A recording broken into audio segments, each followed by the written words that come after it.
Hi guys, this is Nadia Hilker. I'm playing Magna on The Walking Dead, and you guys are listening to The Walking Dead Talk Through. I hope you guys enjoy this podcast, and I'm sending you all my love. Bye! Hello, my name is Cassie McClincy. I play Lydia on The Walking Dead, and you're listening to The Walking Dead Talk Through. Yeah! Hey there guys, I'm Callan McAuliffe, and you're listening to The Walking Dead Talk Through on Talk Through Media. Hey, I'm Lindsley Register, and I play Lara on The Walking Dead. You're listening to The Walking Dead Talk Through on Talk Through Media. Hey, this is Ross Marquand, and you're listening to The Walking Dead Talk Through. Awesome.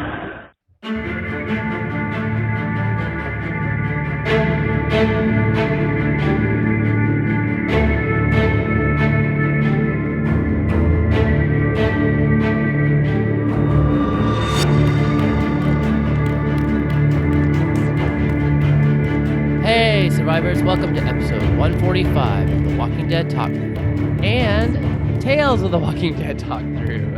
I'm Kyle. Yay! That sounded very insincere, LT. Very insincere indeed. Hey. And an astute judge of character you are, sir. Oh, all right. Well, say who else? I'm Brian. I'm LT. Yay! Yay! All right. To preface all this, so tonight we are going to cover, obviously, the season 11, episode 17 of The Walking Dead, titled Lockdown.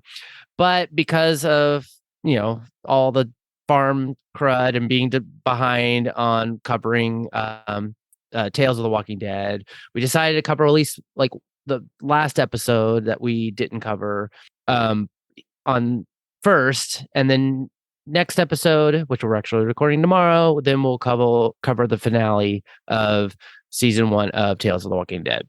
So the first one, or the one we're doing tonight, is season 1, episode 5, titled Davon. And I'm going to preface this, Renee.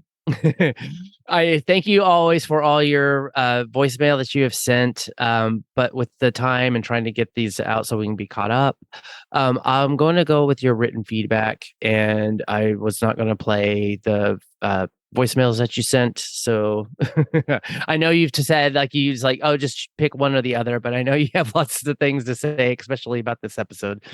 But I'm just going to we're just going to stick with the written so that we can get through this and we can actually get back to the main show. All right. Well, so season 1, episode 5 of Tales of the Walking Dead, titled Davon, was written by Channing Powell and directed by Michael E. Satrazemis. Description from AFC Plus is Davon wakes in a town with no memory. He pieces his memory to uncover why he is accused of murder.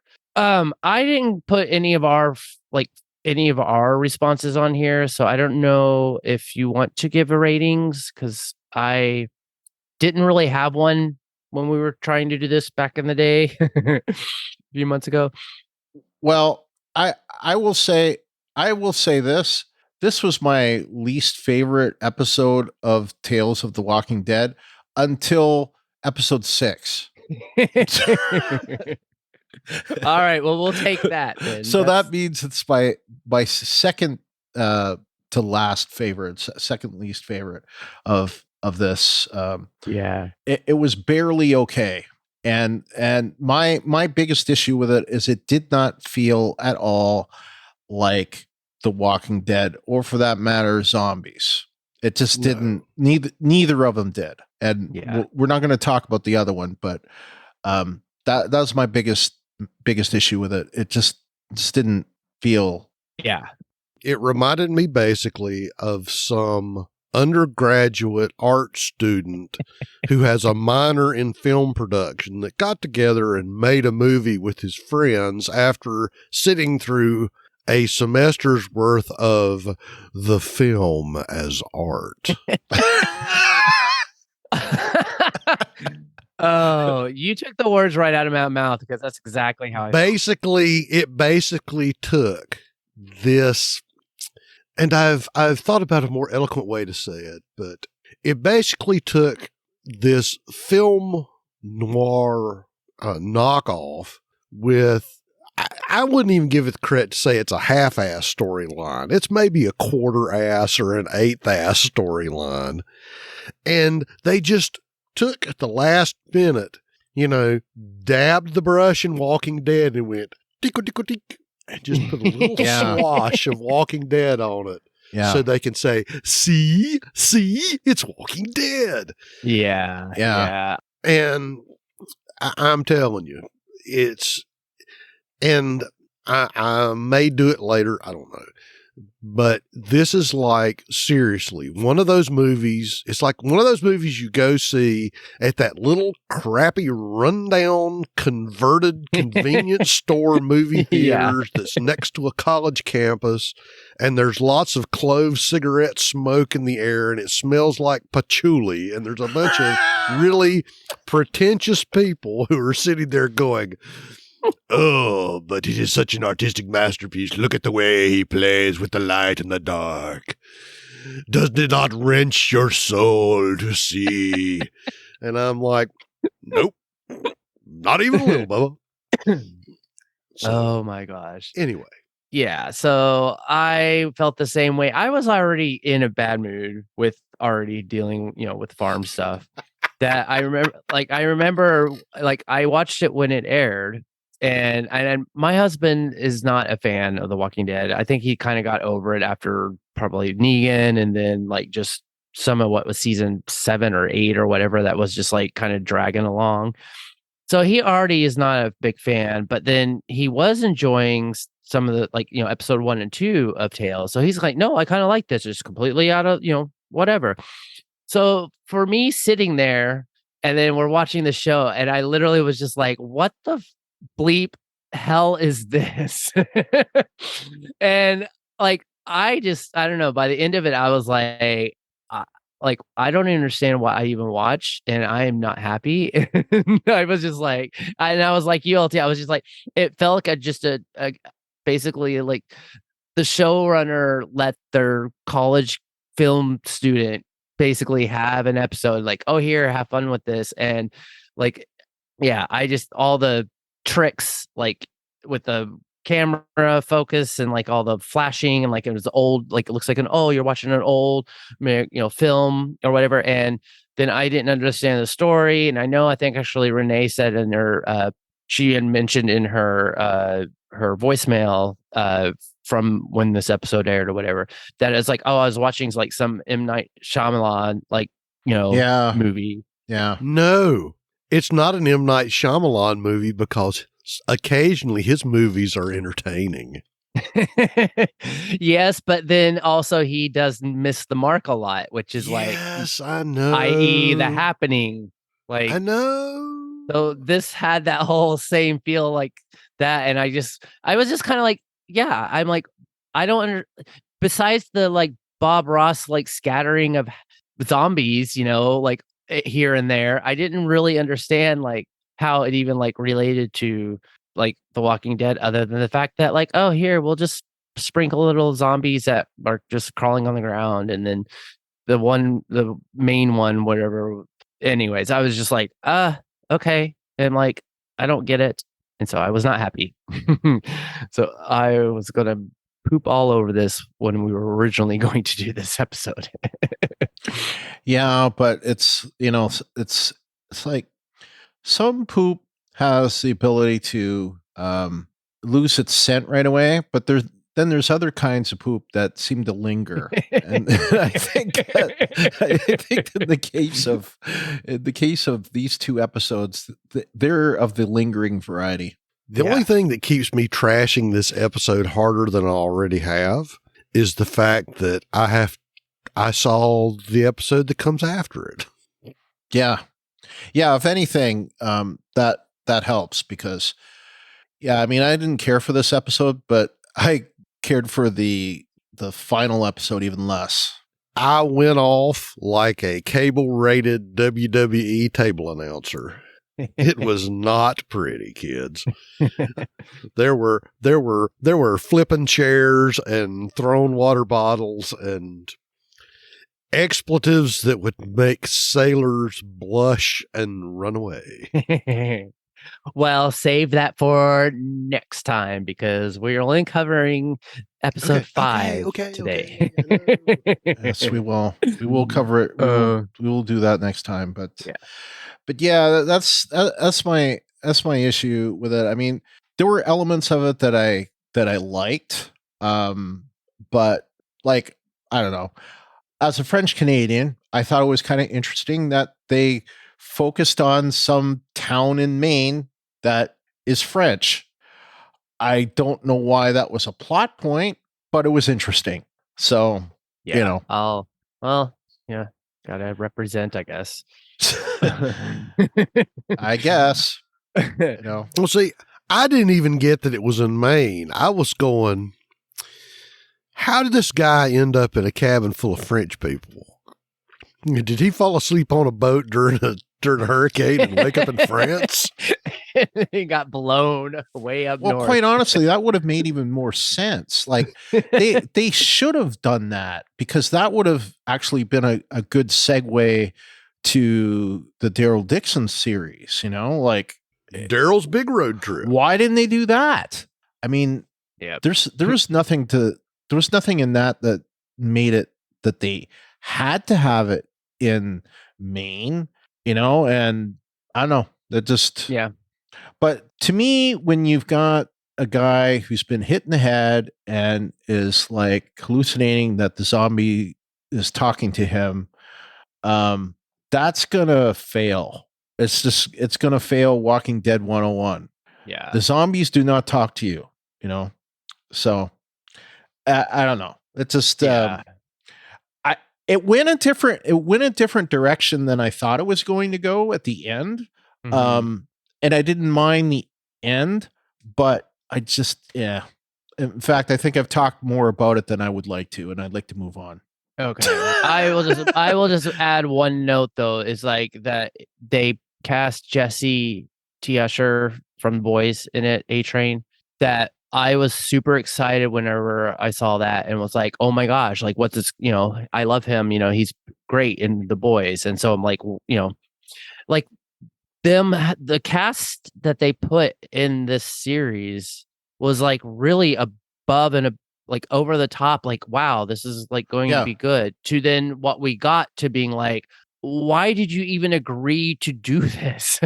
Well, and some of the episodes were good. Brian, this is an opportunity to play our favorite sounder. Why did he do it? Well, that would be, of course. Why did they do it? The money. That's right, baby. Well, hopefully he got a good paycheck out of it then. So anyways, let's move on because I don't want to spend all night just talking about this episode. So we're going to just go through what our listeners gave for their feedback, and we'll start with ratings. And first comes from Deanna from Detroit, and she gave this episode, Davon, a 7 out of 10. Davon, you are going to kill me. And Glennis from Toronto gives the 6 out of 10. Viva la the boy. Renee from Fairburn gives it 2 out of 10. Yeah. 2 out of 10. So we're in The Villages now, or Salem's Lot. Shrug, shrug, shrug, or should I say face palm? That was face palm, face palm, face palm. Yes, face palm. Yeah, Mike from Asheville gave it a 5 out of 10. I'm melting. I'm melting. Melting. Oh, my beautiful evil. What a world. What a world. Ivan from Minnesota gives it 5 out of 10. Murder mystery.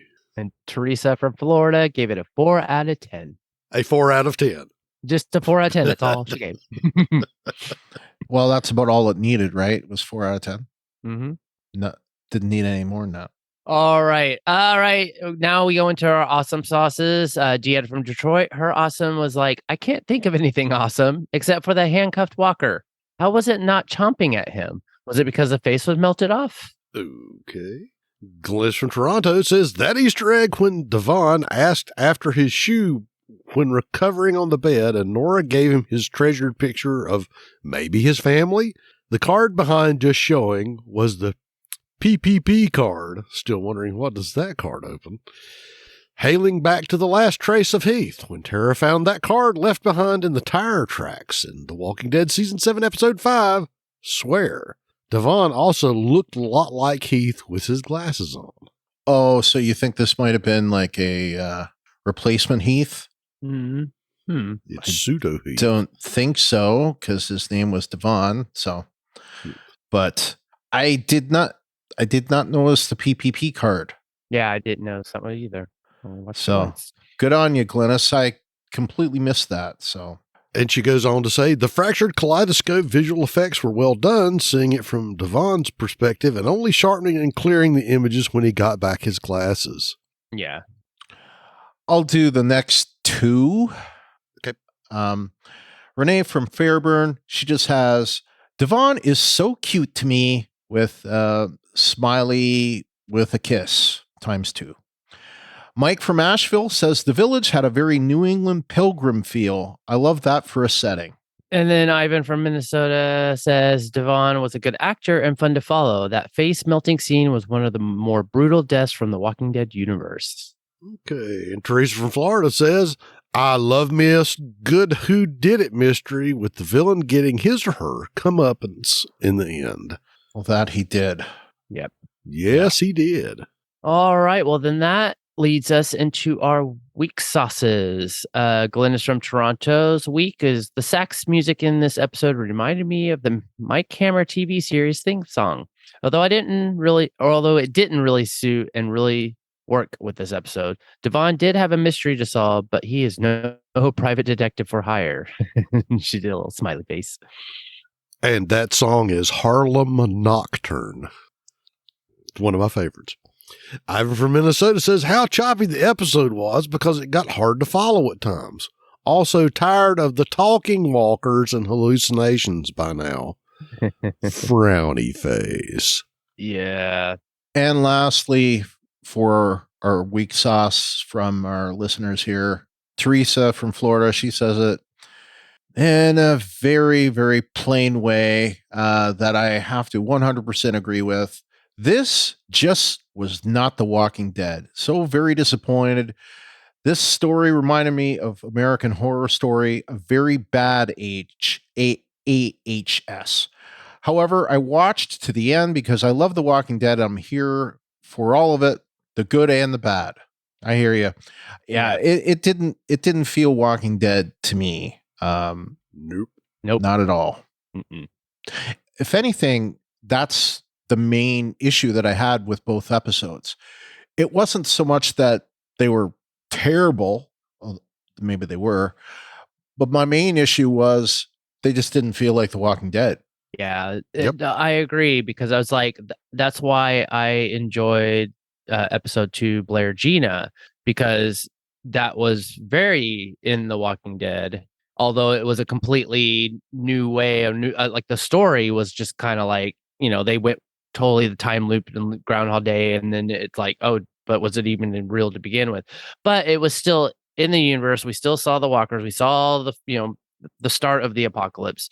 And so it was still in that realm. And this was just like, I don't even know what it's like, what's going on. And it's like, as long as we've been watching the show, it's like you start trying to be like, you're trying to piece things into being like, okay, wait, where are we? What's going on? Like, what's the setting? What's the time frame? Like, when are they? Yeah. How are they? It's like, was this the start? Was this the ending? Was it the middle? And it was just like, I don't know. I'm starting to like basically go, getting the strobe light, like, basically I was hallucinating while I was watching the show because that's what I was seeing. It was like completely not real of like anything of what I was expecting. You woke up in a closet and someone was playing Easy Street. Oh God. And that would have at least that would have brought me back into the world. That maybe that's how my husband woke me up because I did fall asleep towards the end.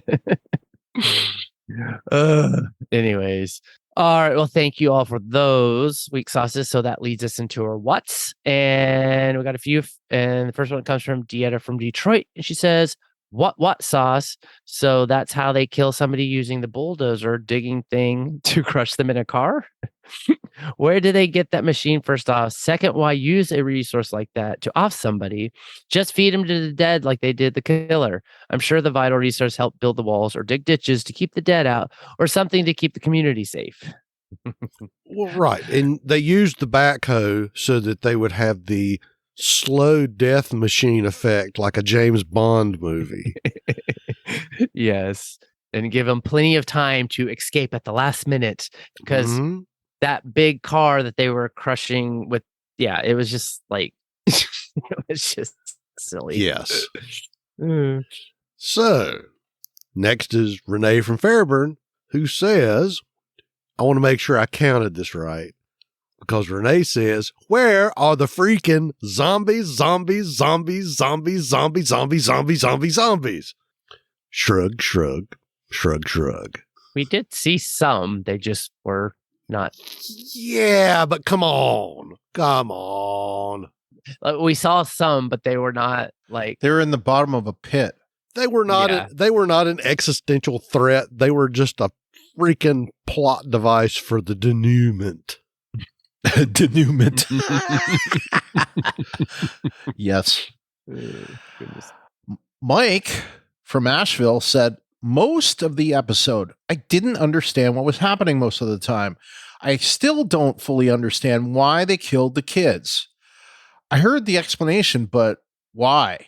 And then he says, what was up with the different flavor of jams? Or I assume they were jams? Yeah, I don't know. Were they? Were they jams? I don't know. I don't remember those. I don't even remember jams. What? I don't know. I have no idea. Well, there are different flavors of jams, Mike, besides grape and maybe strawberry. So, pump up the black currant is nice. If you ever had that, that's good.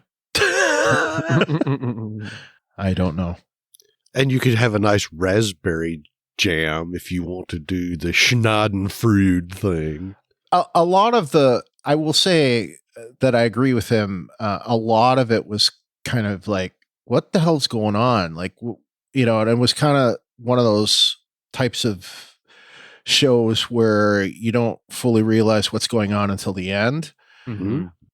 But there was the payoff wasn't there, Yeah, there was no payoff. Yeah. Anyways. All right. Well, thank you, Mike.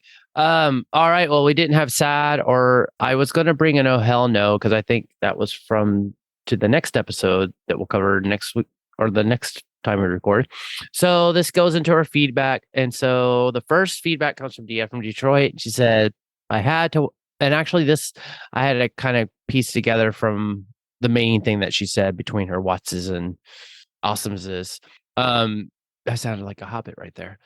Deanna from Detroit said, I had to watch this episode twice because at first I was like, what the hell? Another loopy episode? And then she's like, shocked face, angry face. But after a second watch, I was like, okay, he has memory loss. So I kept watching the ending because I didn't understand why they had the boy tied up or were killing other kids.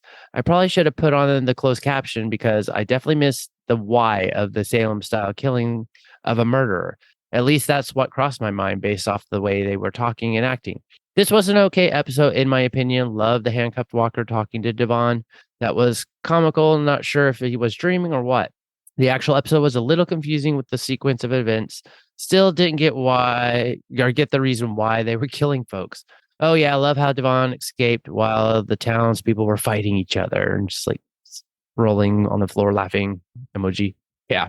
Anyways, I will just say that it was very hard to follow, and because I wasn't able to even get a second watch, because the show was delayed, that I never even went back to go watch it. So I don't know if it, my question, and this goes for the next episode too, because I haven't fully even watched the whole episode. Like, I'll have always my first reaction when I watch the first time. Because I don't do notes. I just like watch it as like, just anybody would be watching it. And then when I go back to do my rewatch, that's when I pay like more attention. I have closed captioning, and then I'm trying to like, catch things that I might have missed. Right. But like, this was just like from the start, like yeah, I was like completely already turned off, that I was like, I don't even like, nothing's hooking me into this. And yeah, it was not Walking Dead, and I didn't understand what was going on. I spent more time being confused because there was so much artsy, like, like old film, real, like graphic, I used in basically my high school media class. And I just was like, I don't even know what's going on. And I just kind of was like, stopped caring. So, yep. All right, next.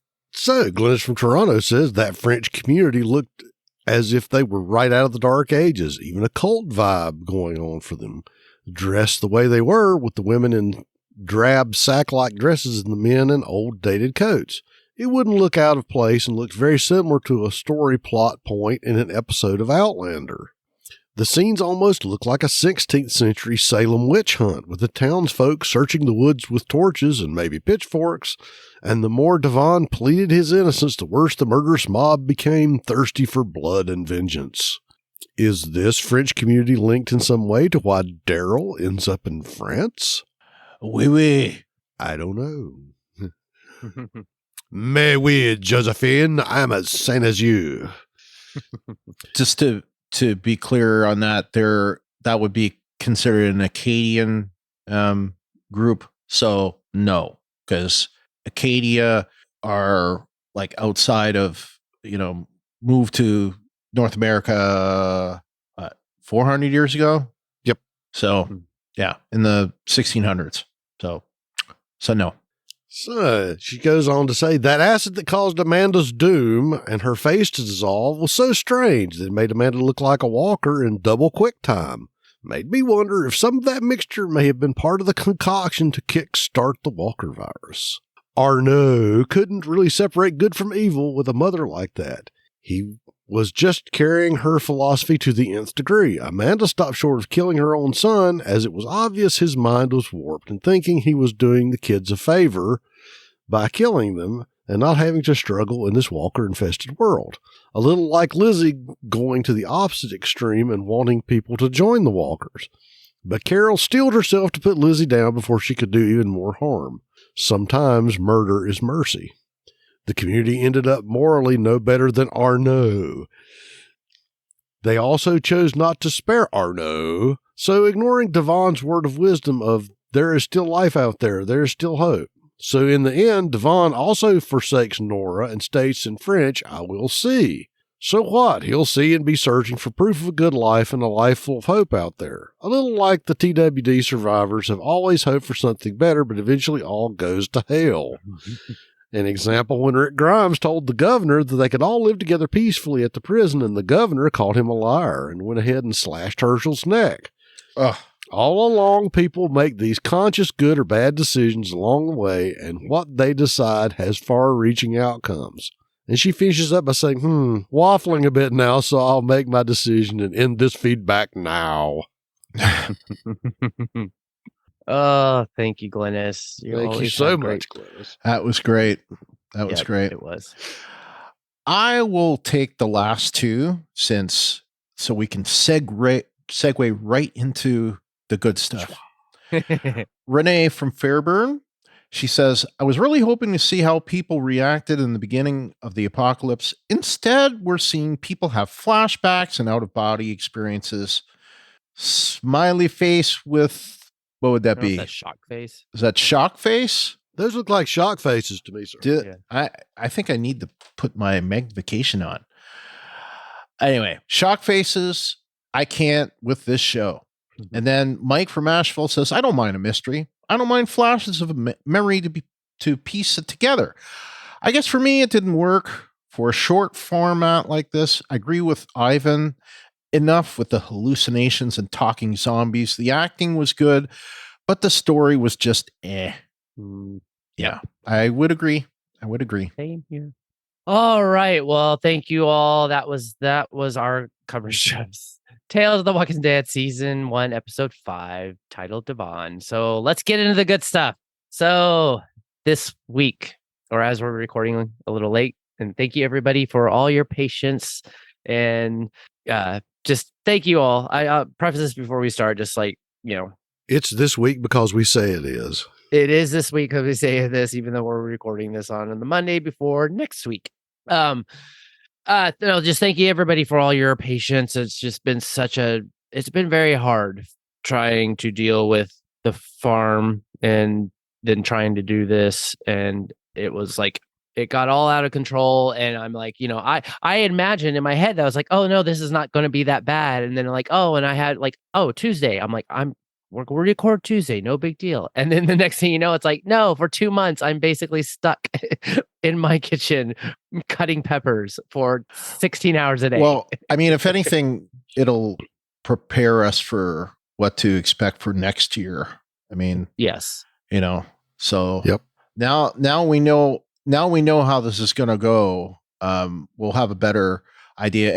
And the thing I want to segue with is, normally what would have happened and what has happened in the past is if Kyle was too busy, I would go back from my sort of like supporting role to the lead role and host.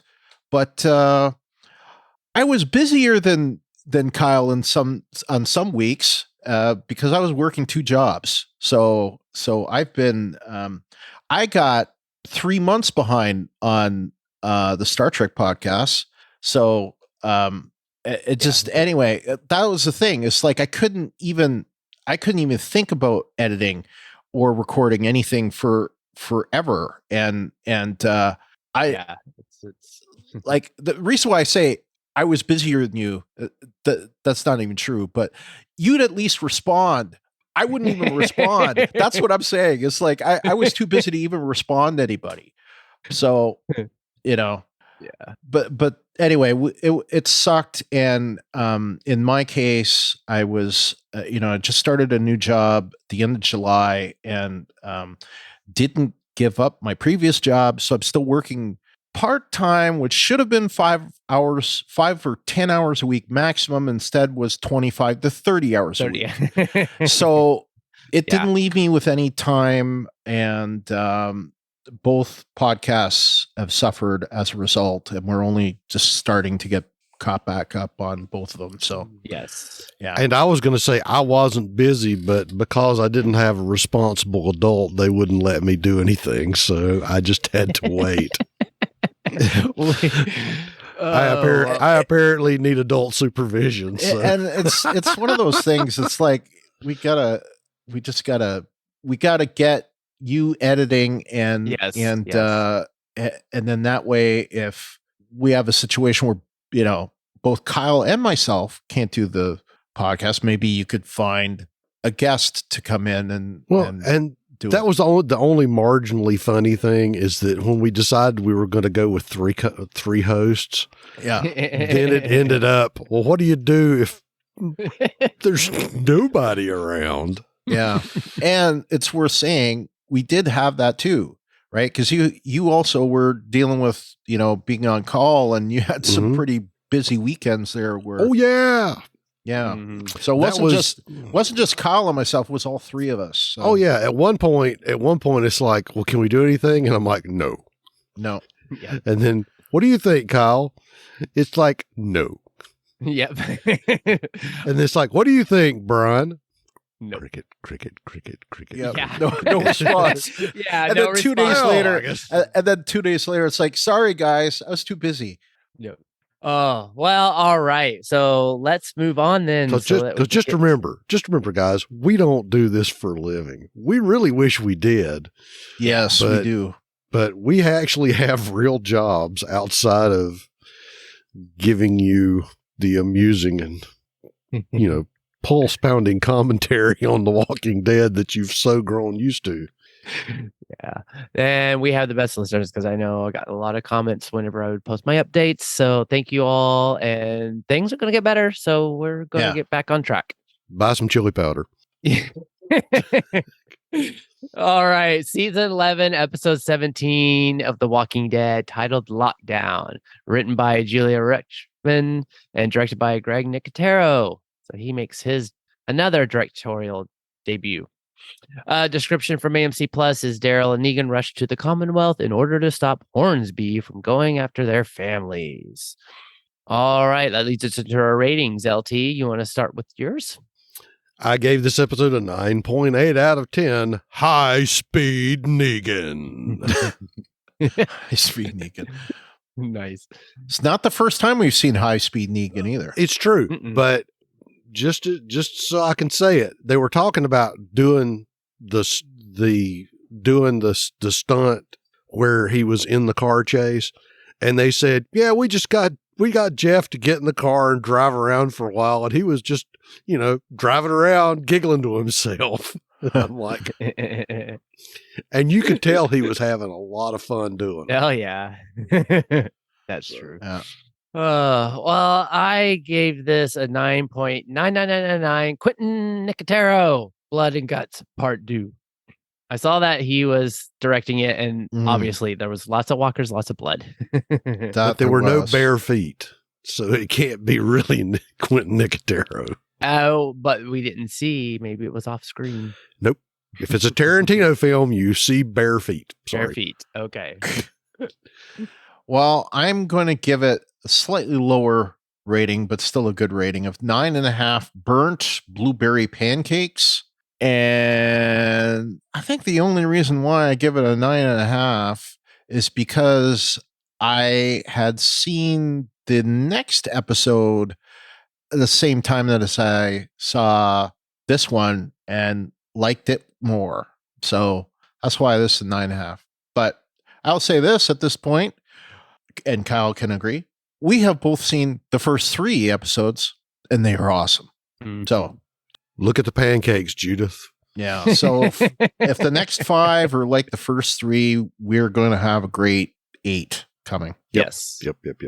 Agreed. All right. Well, then that takes us in our listeners' ratings. And our first one comes from Deanna from Detroit. And she says, 9 out of 10. I'm so happy our show is back. And heart emoji. Oh my God, what am I going to do when it's over? Cry face. Another cry face. A really big cry face. I really enjoyed this episode. It was such a refreshing episode. Yes, Deanna. I'm just glad to be back for sure. Glenn from Toronto gives it a 7 out of 10. Carol's Magical Bum Bunnies. Bum bunnies? That sounds funny. Renee from Fairburn gives it a 10 out of 10. We love it when Renee loves an episode. I love it. Hot damn, the gang is back. And that is hug, and hug emoji. Mm-hmm. And Mike from Asheville gave it an 8 out of 10. The revolution has begun. Alma from Sacramento gives it an 8 out of 10. Starting off like gangbusters. Ivan from Minnesota says 8 out of 10. Let the madness begin. Excited for this final stretch. Yep. All right. Well, thank you all for your ratings. So that leads us into our awesome sauce. And Gietta from Detroit's awesome sauce is the cold open with all the flashbacks of all the previous seasons, giving us a chance to see some of our fallen heroes. And heart in the eyes emoji. And I love the fact that those little segues at the beginning. Oh, yeah. Yeah, I have something in, I think, my sad sauce. Just this too. Okay, Glenn from Toronto says, what a shootout between Daryl, Maggie, and company and the Commonwealth troops. Glad Daryl and Maggie cleared the air between them when Maggie apologized that Daryl had to end up killing Leah. And a tug at the heartstrings when Daryl mentions Glenn. Mm-hmm. Yeah, I agree. Renee from Fairburn says, Daryl telling Maggie she never has to apologize to him because Glenn would want him to protect her. That's crying face. I feel he was saying if I would have kept my mouth shut, Glenn would still be here. And for that, he's going to always have her back. But then again, they all have each other's back, including Negan. Shrug. Yeah, I know I was Negan's biggest critic, but now I digress. Facepalm. Oh. Wow. Yeah. Renee. Wow. I never thought I'd hear you say that. Oh, goodness. Wow. That's good. Like he's just wait. There's more to see from Negan. Yep. All right, Mike from Asheville. Awesome Sauce said, was this our first car chase on the show? Maybe the first since season 1, episode 1. Either way, that was fun. Negan being Negan. Sewer camps. Now I wish we had an episode earlier on one based in one of these camps. Dark, unsanitary, ripe for drama. And Mercer having Rosita's back, offering to help if she ever wants to leave. We all knew he was cool, but hearing him say that just felt good. Yep. Yeah, I agree.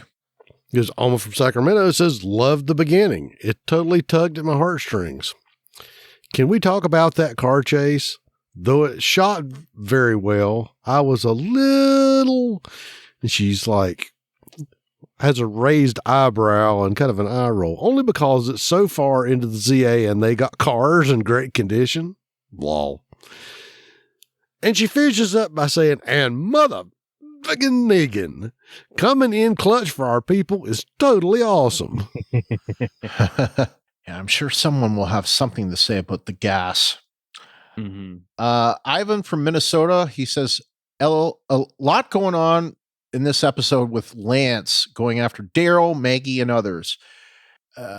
Negan gets inside the Commonwealth, huge Walker horde, and the Commonwealth citizens are not happy. Great directing, soundtrack, and very solid episode. I agree on all cases. I agree too. Yeah. All right. Thank you all for your awesome sauces. So that leads us into ours. LT, do you want to start with yours? No, because I agreed with all yours. All right. And I can't agree with yours until you say them, sir. So, all right.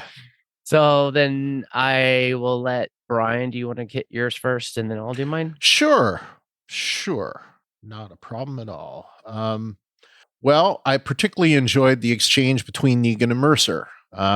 So, it was mentioned about, Negan getting into the Commonwealth.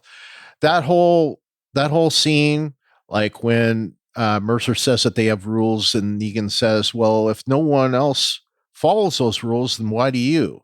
I like that, and I like Mercer's reaction to that. Mm-hmm. He's kind of like, you make a point there. And, you can kind of see over the course of this episode, and I think it's going to continue, where Mercer kind of starts to see the Commonwealth for what it is and not what it, not the ideal of what it's supposed to be, but what it is. Mm-hmm. And, we'll go more into that, like particularly I think next time. But yeah, anyway, the acting in that scene was really good. And, I just liked how they got him in there. So that was good. I also enjoyed the scene with, speaking of Negan, Carol, Negan, and Sebastian, with Negan, saying like, hey, if I'm pissing in a jar and, what did he say? It was something like, if I'm peeing in a jar, and I forget, but I can't remember what he said, but he's, it was basically saying if Carol is, giving him an opportunity, he should be taking it. And also he said about that was where he had the magic bunnies pulled out of her butt. Right. And saying that, you might want to, choose some other options or something like that. So anyway, I can't paraphrase it properly, but that scene was really good. If I had it, I would play a clip, but I don't have it. So, and I'm not doing the soundboard. That's Kyle. The scene with Jerry on the fire escape, I also like that. That was kind of funny, and when he's kind of getting everybody away from being seen on the fire escape, but then he kind of looks away, and you see the woman up there, and he's like, got a favor, and she kind of just looks up and shakes her head. Well, it's like the Commonwealth Ethel Mertz. Yeah, kind of. So all in all, I liked a lot of the stuff going on with Mercer and Negan and of course, Jerry. Anything with Jerry. Yep. Yeah. No, I definitely like that was a really great scene with Negan and Mercer, because it's one of the things I kind of got, because it kind of was, and it's one of my other awesome sauces, but it was like, we know, because we know Negan, because obviously, from we've seen the show and we're coming from viewers or whatever, but it's like you think of the terms of like, so Mercer's been kind of like the big leader, like big, like, the what do you call it? The muscle for Pamela and for the Commonwealth. Everybody's following him. He's like, I'm the bad guy. Like, you think that he'd probably say, no, like people respect me, or if I say something, then people follow me because they're scared of me, or like, or whatever. But then that interaction between him and Negan, and it's like, it's like Negan is like badder and more fiercer and more cunning and more manipulative, and you're just, I don't know, you're almost kind of like, Mercer, you literally are like nothing compared to Negan. And just, I don't know, I felt there's just that, like, it's like, dude, you have no idea who you're talking to right now. Well, like, it's funny you say that, right? Because the one thing I was going to say, I forgot to say it, is in the scene with Sebastian and Carol, and Sebastian's like, do you know who I am? And then Negan comes back, well, do you know who I am? I am. Right. That was good. That's right. So it was just an overall good scene. Yeah. And I'll lead that into then my other Negan part was like, it was just seeing Negan in the Commonwealth and then his reaction. Like, he's like looking around, just kind of like, holy, like, what? Like, it's almost like, like Negan hasn't been, like, he's been with, his wife and like, doing his own thing, but he's been around with like our version of like what the Commonwealth was Alexandria. So I don't know. I felt like when him walking in there was like looking around, like almost in disbelief, like, oh, this place exists. It's like, it's almost like the old world, like it looks like the old world. There was a movie theater just, behind him. And just the look on his face, like looking around, just like, what? Like this place is like, like amazing or something, or, besides all the political crap. But then, I guess, of course, he's also, in there being like, okay, I'm here to like save, my people. But then like, how does this place like look like a dream? And then, but it's messed up just like everything else. It was just fun seeing his like reaction. And then that's when Jerry came up, was like, dude, why are you here? He's like, I'm here to save you. The whole episode and just the return, obviously, we're all happy that The Walking Dead is back, and excited to be back here. It sucks that we only have 8 more episodes, or 8 episodes total, and so it's like, I don't know. We've been doing this for so long, and after going through Fear and now Tales, and like, we enjoy covering everything Walking Dead, but it was just like, just every time we're in a break or doing something else to like actually finally get back to the main show. It's one of the things that I'm like, I was just so excited to be able to watch this episode. And I think I was even like looking at some of our old feedback from like, because I was like looking at the last episode as what was 16. And then just kind of, I remember how we were like, oh my gosh, it's just a building and building, and this is so exciting. And like, oh my gosh, what a great episode. But then we kind of had our pause, and then doing Fear and doing other stuff to now finally being back to the main show. So anyways, just so happy that it's back, and it's been good so far. Hornsby getting shot across the cheek, I think that's pretty much a given. Everybody probably just enjoyed that, especially when it's coming from Daryl. And then I'll just put in just another, like, this was a very heavy Negan episode. There was just lots of good, fun, like, things, like him, just interactions, with the Commonwealth and our people and this and that. But it's again, it's like seeing Negan and Carol. It's just like there's just something about their chemistry that I just always loved. And it was like she opened the door sees, like Jerry's all like, no, all clear, Carol. And, of course, she's trying to protect the kids. She opens the door and here comes Negan walking in. And you just see her on the face. She's like, what? Like, oh, hell. Like, Yep. what's going on? Like, what are you up to? Like, what's going, like I'm missing something, or I don't know. I love it. It's like they are both like the same. Well, I don't know. Like they're the same. I don't know if that's the right saying, like the same side of the coin, or like two sides of the same coin. Yeah, two sides of the same coin. Because it's like they are very, very similar, very, very have like the same, like when it comes to people they care about, or just like group and like just survival and all this other stuff. But their way that they do things are completely different. But like, I don't know, I love those two. It's almost kind of like they're frenemies.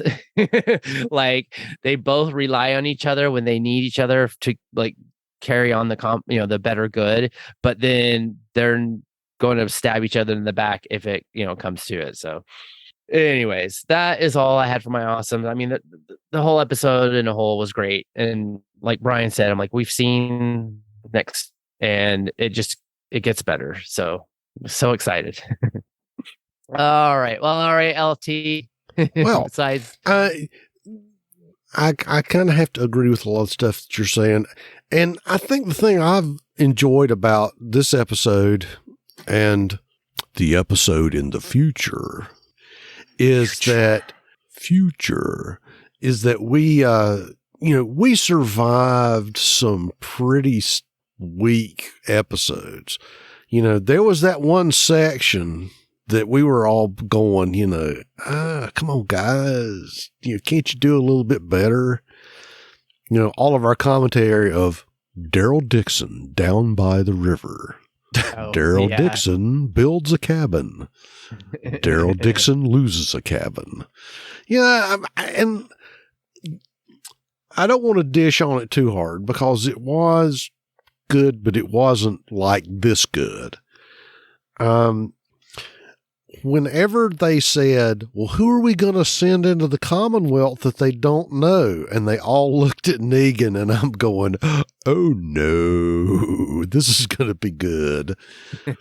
Because I know we have been back and forth about his character, and I have been more of a proponent of his redemption arc, but this has been that almost that old swagger, you boys better put on your pooping pants because something's about to go down.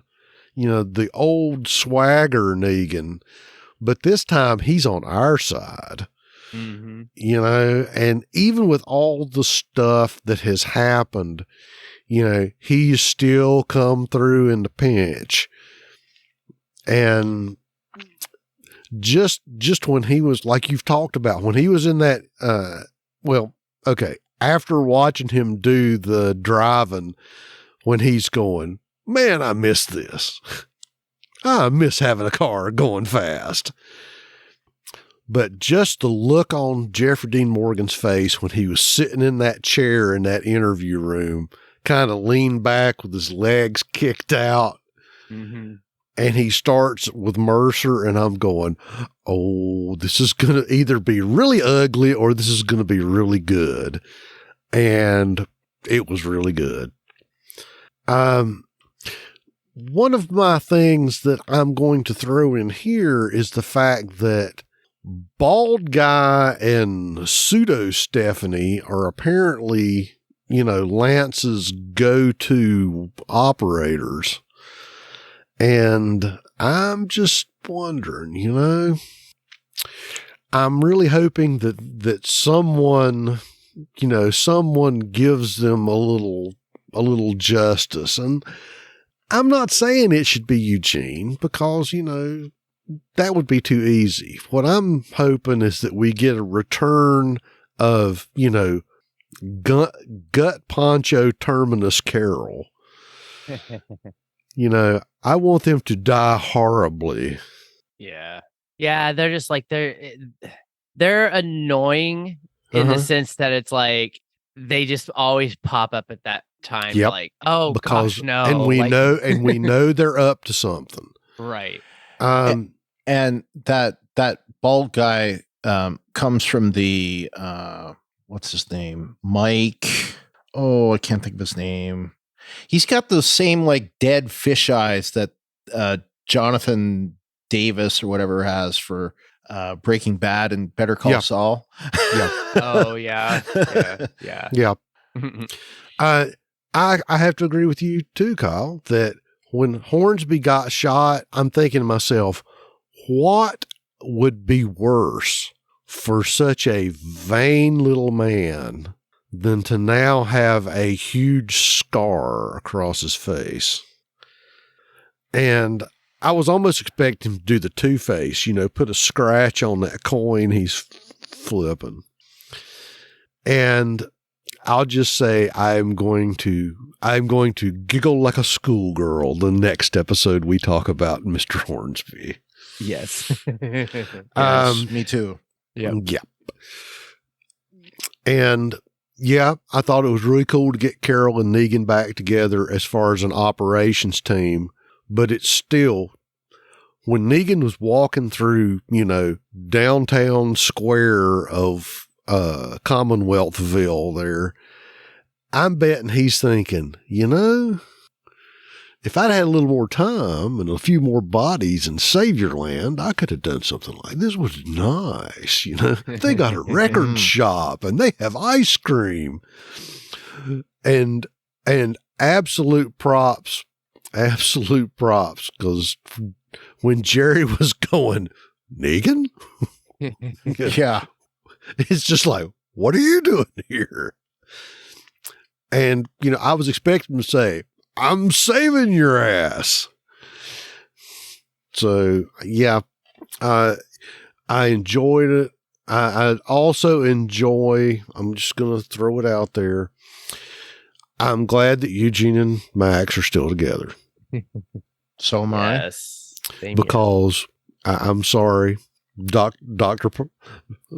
Porter deserves some happiness. Yes. Agreed. So anyway, that's all I have. All righty. Well, that was awesome. All right. Well, that leads us into our weak sauce. You're worthless and weak. All right. Our Mike from Asheville's weak sauce is anytime a character is holding on to another character too long after being attacked by walkers, dude was pulled in half and Mercer was still holding on. How many years has it been? As soon as he got one scratch, I would have put a bullet in his head and scooted on out. Yes, I'm sure Mercer has not seen as much death as our group, but still, agreed. I think that goes with, actually coming up with. I have another angle on that. I'm going to be ranty again. Okay, awesome. Good. Yeah, because. Yep. Yeah. All right. Next. Well, it's Dieta from Detroit. And she starts off by saying, I said it before, the Commonwealth soldiers do not know how to kill walkers. The soldier who let the walkers get close enough to him, splitting him in half. Sir, why did you run and hop in the truck with Mercer and Rosita when they got closer? Or why weren't you shooting and running away from the herd instead of closer to it? Yeah. Overall, yep. Overall, I love this episode. It was so refreshing to watch. They should really end Fear as well, because it will never get on this show's level. They have ruined that opportunity. Shrug. Yes. Alma from Sacramento, she says, Shira and bald guy going after the kids. These guys going full-blown covert agent. Question mark? Exclamation point. Yeah, pretty much. Yeah, to what end exactly? Why were they doing that? Is that her name? The pseudo Stephanie is Shira? I thought they said at one point, but it's easier just to call her pseudo Stephanie. Or is his name Shira? Anyway, that's what I thought. Sorry, every time you say that, I keep wanting to say She-Ra and the Masters of the Universe. Yeah, Universe. that's kind of what I was going for. And I know it's part of showing the unrest in the Commonwealth, but I'm just not into the protest stuff. I agree. I wonder what you're going to say next week. Yeah, that's true. All right. Thank you, Alma. All right. Next is Ivan from Minnesota and says the Commonwealth shoulder being buffoons. Our group killed them very easily. They managed to roll a vehicle, LOL, and they were literally getting torn in half. Cryface. Not sure if soldier is the right term for them. Maybe stormtroopers? Question mark? Yes, question mark? stormtroopers. Yes. Yes. Yeah, I called them that the first time we saw them because it was the outfit. Yeah, Like, well, when you've talked about this, LT, and you might be going to be bringing it up. Maybe it's just like we've made fun of them because it was like, okay, it's like they literally like are robots. They're just oh, I don't do anything until I'm told. And then like what was the episode with part 2, second episode, whenever Aaron and Gabriel and they were going into the house when they first, and then they meet Negan, and what's his face killed everybody by throwing him off the roof. And it was like the stormtrooper basically was standing right next to the door, and of course, like let someone sneak up on him and kill him with a knife. And it was like, you're not even like protecting your back. You're like standing in front of a doorway in a basically enemy territory. So I don't know. They're just fodder. It's the only thing I can think of. They're just easily killed, and that's what they're there for. Yeah, thank you, Ivan. All right, well, that was all of our week sauce from our listeners. So let's go into ours. I'll let either one of you want to take this. I don't know. You want to take it first, Brian? What is the point of the armor if it does nothing to attack to prevent a walker from attacking? Like literally, they were being eviscerated by walkers. We saw them being torn apart. We saw them being bitten, and yet they're wearing all this stuff. So I don't get it. What is the point behind it? It bugged me to the point where I was at a 9.5. So it was like it lost a quarter of a mark just based on that. It just was enough to annoy me. Yeah. And to that, I know I'm going to be mentioning this again.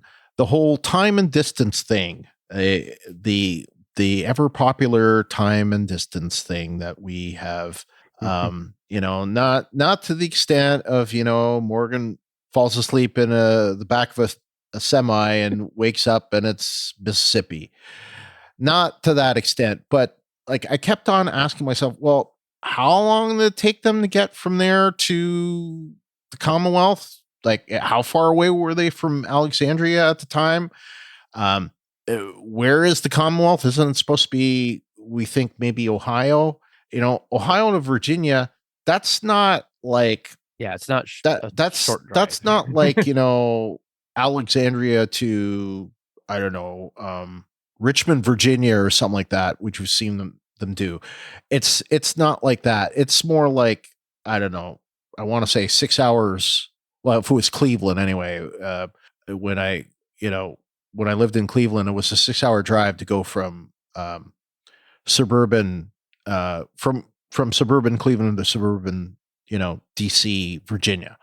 So in good traffic, so like that's got to be a couple weeks journey, when you say, assuming they don't have vehicles to traverse the distance. Well, and on top of what you said, to go from Alexandria to, Cleveland or Cincinnati, you've got to go through where?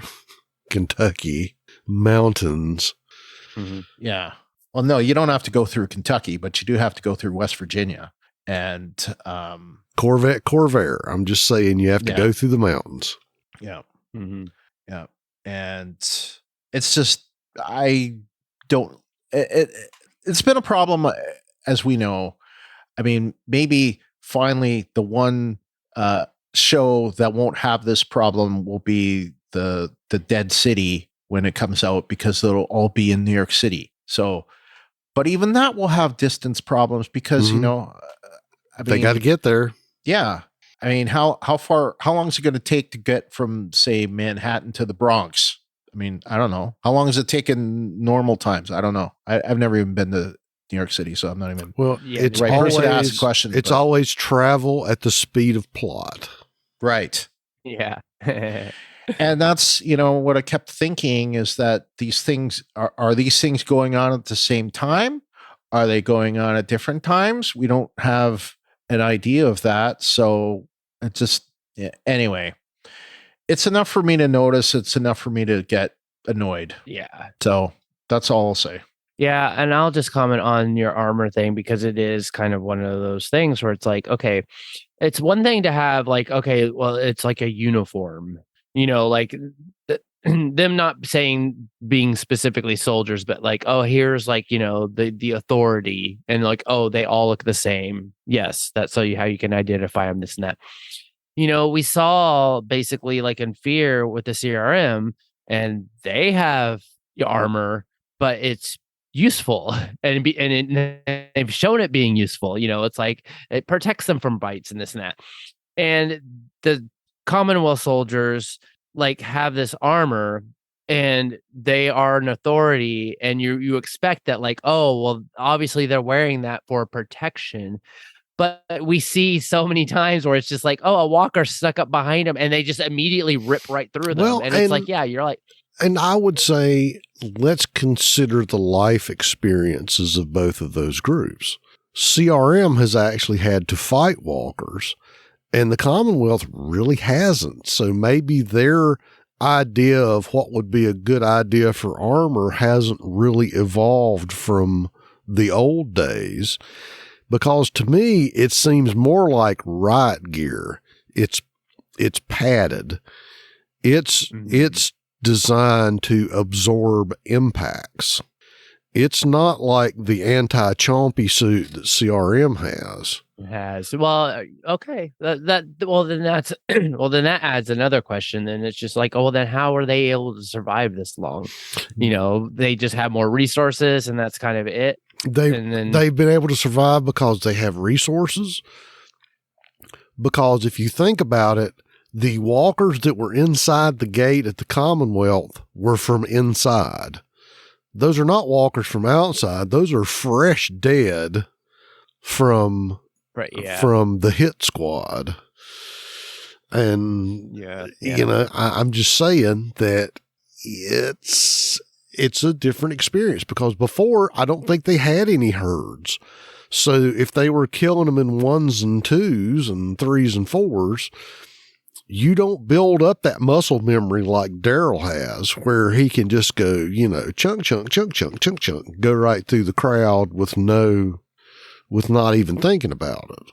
Well, then that basically does give a good point of like, okay, yeah, the Commonwealth are definitely less, prepared or less, like capable or experienced than it seems like everybody else that we've seen. Well, so maybe, like I said, maybe they are geographically located that none of the big traversing herds could either get to them, or there was nothing there that the herd would be attracted by. Yeah. Okay, I'll give it that then. All right. Still, I think they would have learned after a couple people died. You would think. All right, LT, what do you have for your week sauces? Okay. And I'm going to start off with the thing that, they've already brought up. And I've said it before. It's a 360-degree world. That poor Mr. Commonwealth guy, once he got de-jeeped, he was so fixated on the target, he was not paying attention to the people that put the sneak on him when he was firing in one particular direction. You've got to look to your left. You got to look to your right. You got to look up. You got to look down, and you got to look behind you. So let's take a moment to talk about our two poor guys that rolled the Jeep. First things first is, I don't know, I might have tried to flip the Jeep back over, but that's just me. Yeah, I thought of that too. That if it's me and Earl out there in the Jeep and we flipped it over, we've probably both done some Jeep flipping, so we may just try to flip it back over and get the heck out of there. But about that Jeep, it has a pedestal mount and either has an M60, as Rosita was shooting, or it looked like a 1919 Browning. My thing would be, if you rolled the Jeep, take the pig. The pig is your friend. The pig can spit far more bullets much faster than your rifle can. So don't abandon the pig. Take the pig with you. And sorry, guys, if you didn't know, the M60 machine gun was affectionately known as a pig. And that's what I grew up in the service calling it. And I toted my fair share of 60s back in the day, so I'm well acquainted. That pedestal mount is held in with a pin. Pull the pin, take the 60, shoot. Now, we've already talked about your complaint about the armor and the poor schmuck that got his giblets ripped open because Mercer was holding on to one end and they were playing tug of war with the walkers. Use the pig. You've got a long belt of lovely 7.62 by 51 ammo, and you've got that belt-fed machine gun that will keep shooting as long as you pull the trigger down. Why didn't they just blast the stuffing out of all the walkers that were holding on to his feet? And as soon as there was a point where he was sort of loose, if Mercer would have stepped on the gas, hopefully the walkers would have let go, and, our boy cannon fodder could have survived to die another day. But no. Like I said, you got a machine gun. Somebody's already doing the Yankee. Just get on that thing and hold down the trigger and rock to the left and rock to the right. And eventually, just by weight of bullets, you're going to cut the zombies in enough giblets so that they will let go. Yeah. One of my other arguments was I have to go back to our pal, Mr. Radio.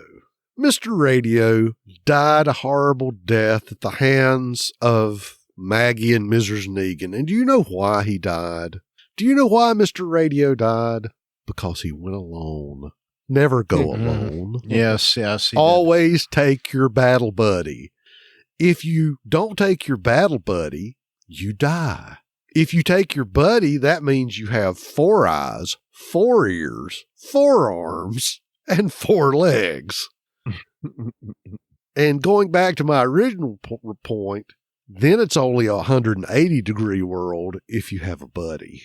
My very last thing, just to go after our boys, the Commonwealth, that was probably the worst alley sweep I've ever seen in my life. Had that been another situation, that would have probably been the most perfect ambush ever, because nobody was close enough to the fence to look down in the hole where they were hiding.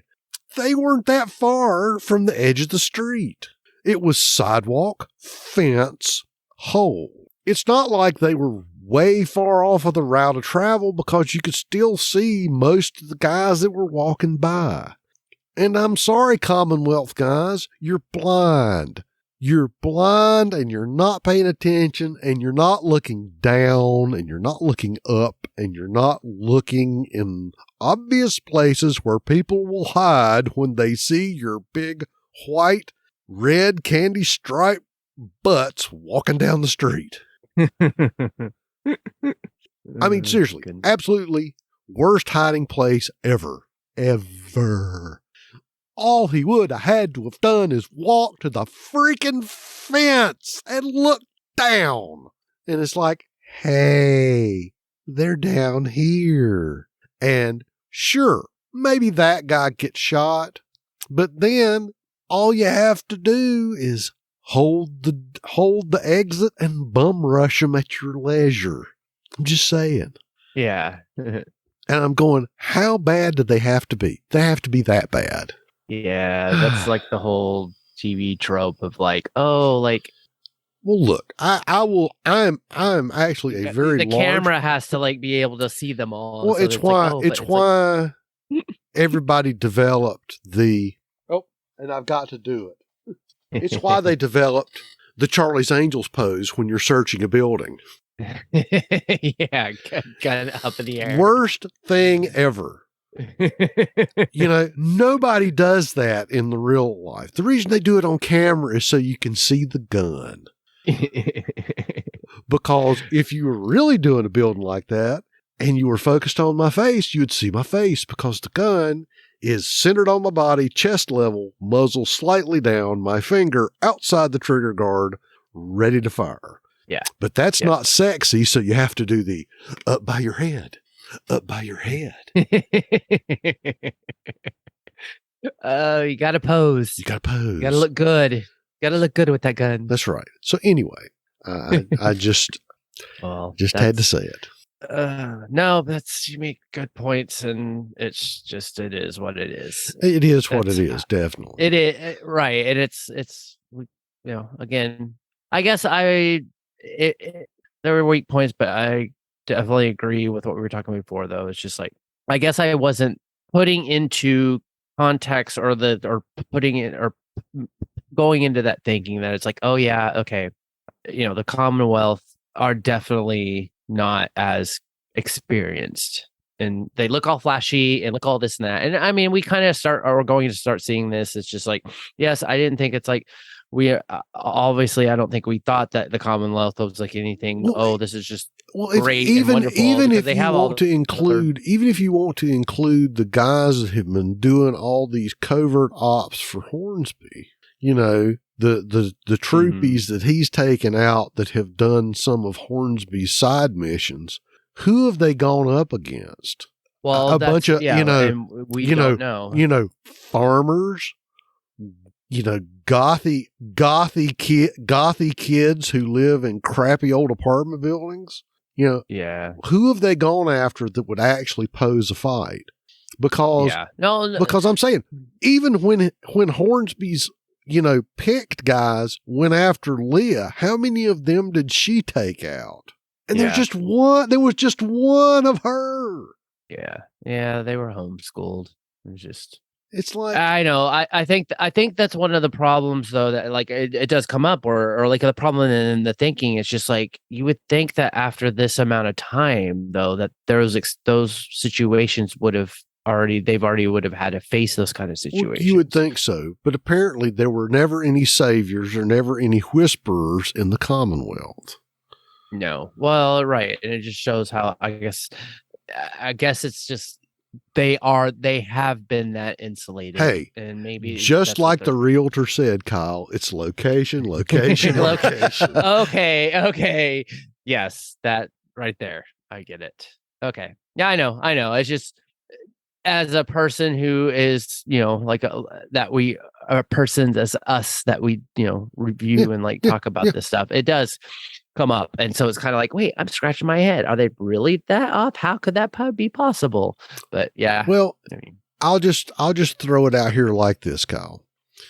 When you lived in Chicago and you saw somebody walk in front of your house, what did you think? Oh, he must be walking to the store. Oh, he must be walking down the street. Oh, he might be going home. Where you live now, if you see somebody walk through your yard in front of your house, what do you think? Get off my lawn. There's a strange man in my yard. Yes. Yeah. Right. Like if they're in my yard, then I'd be like, what the hell? It's a complete difference in mentality. Yeah. And the Commonwealth people have been in the first group rather than the second group.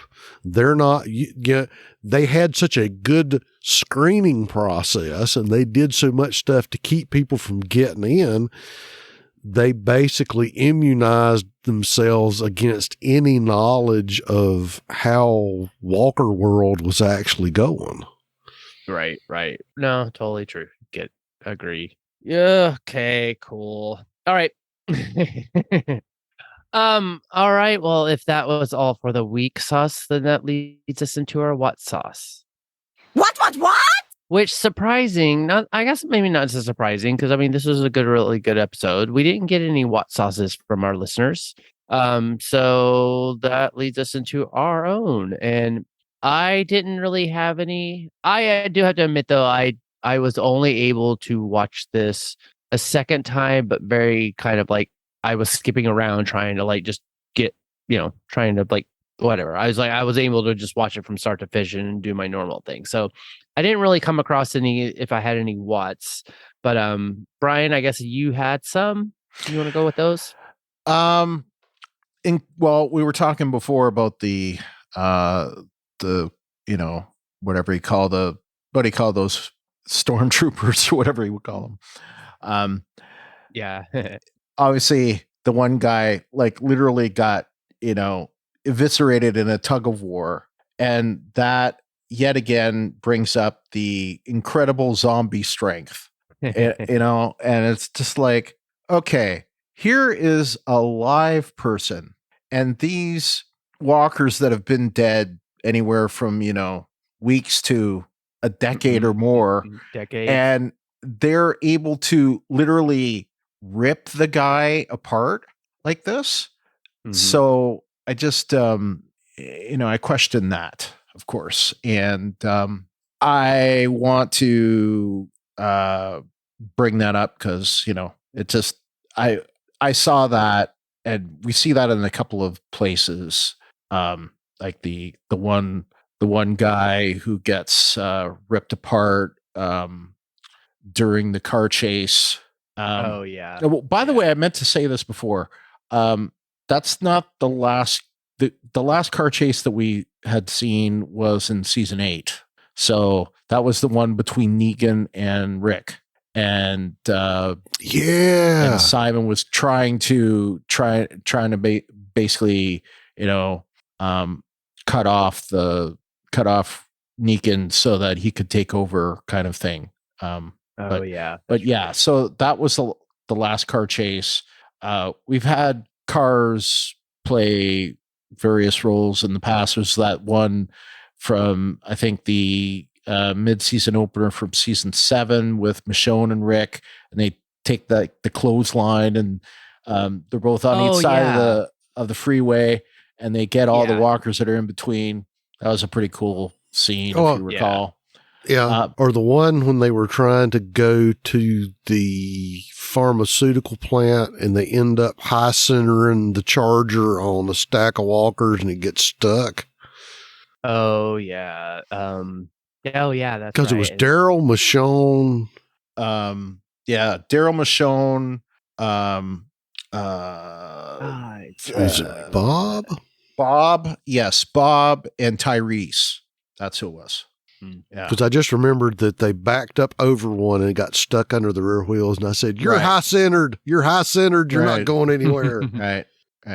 And then the last thing I got to say for what sauce, and I think that this is what you would call a quintessential what sauce, is what was the look with Hornsby in his face when Daryl's got the knife to his neck?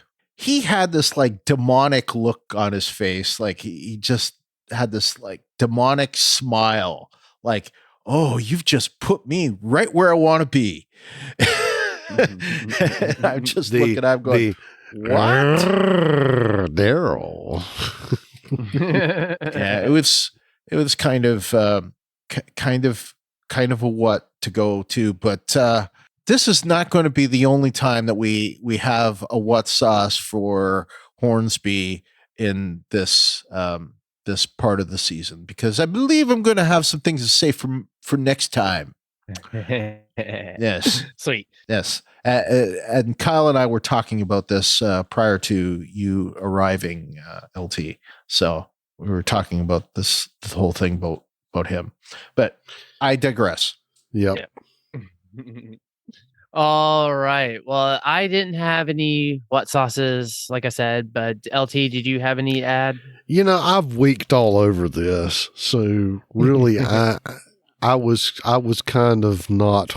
I didn't have any whats. All right.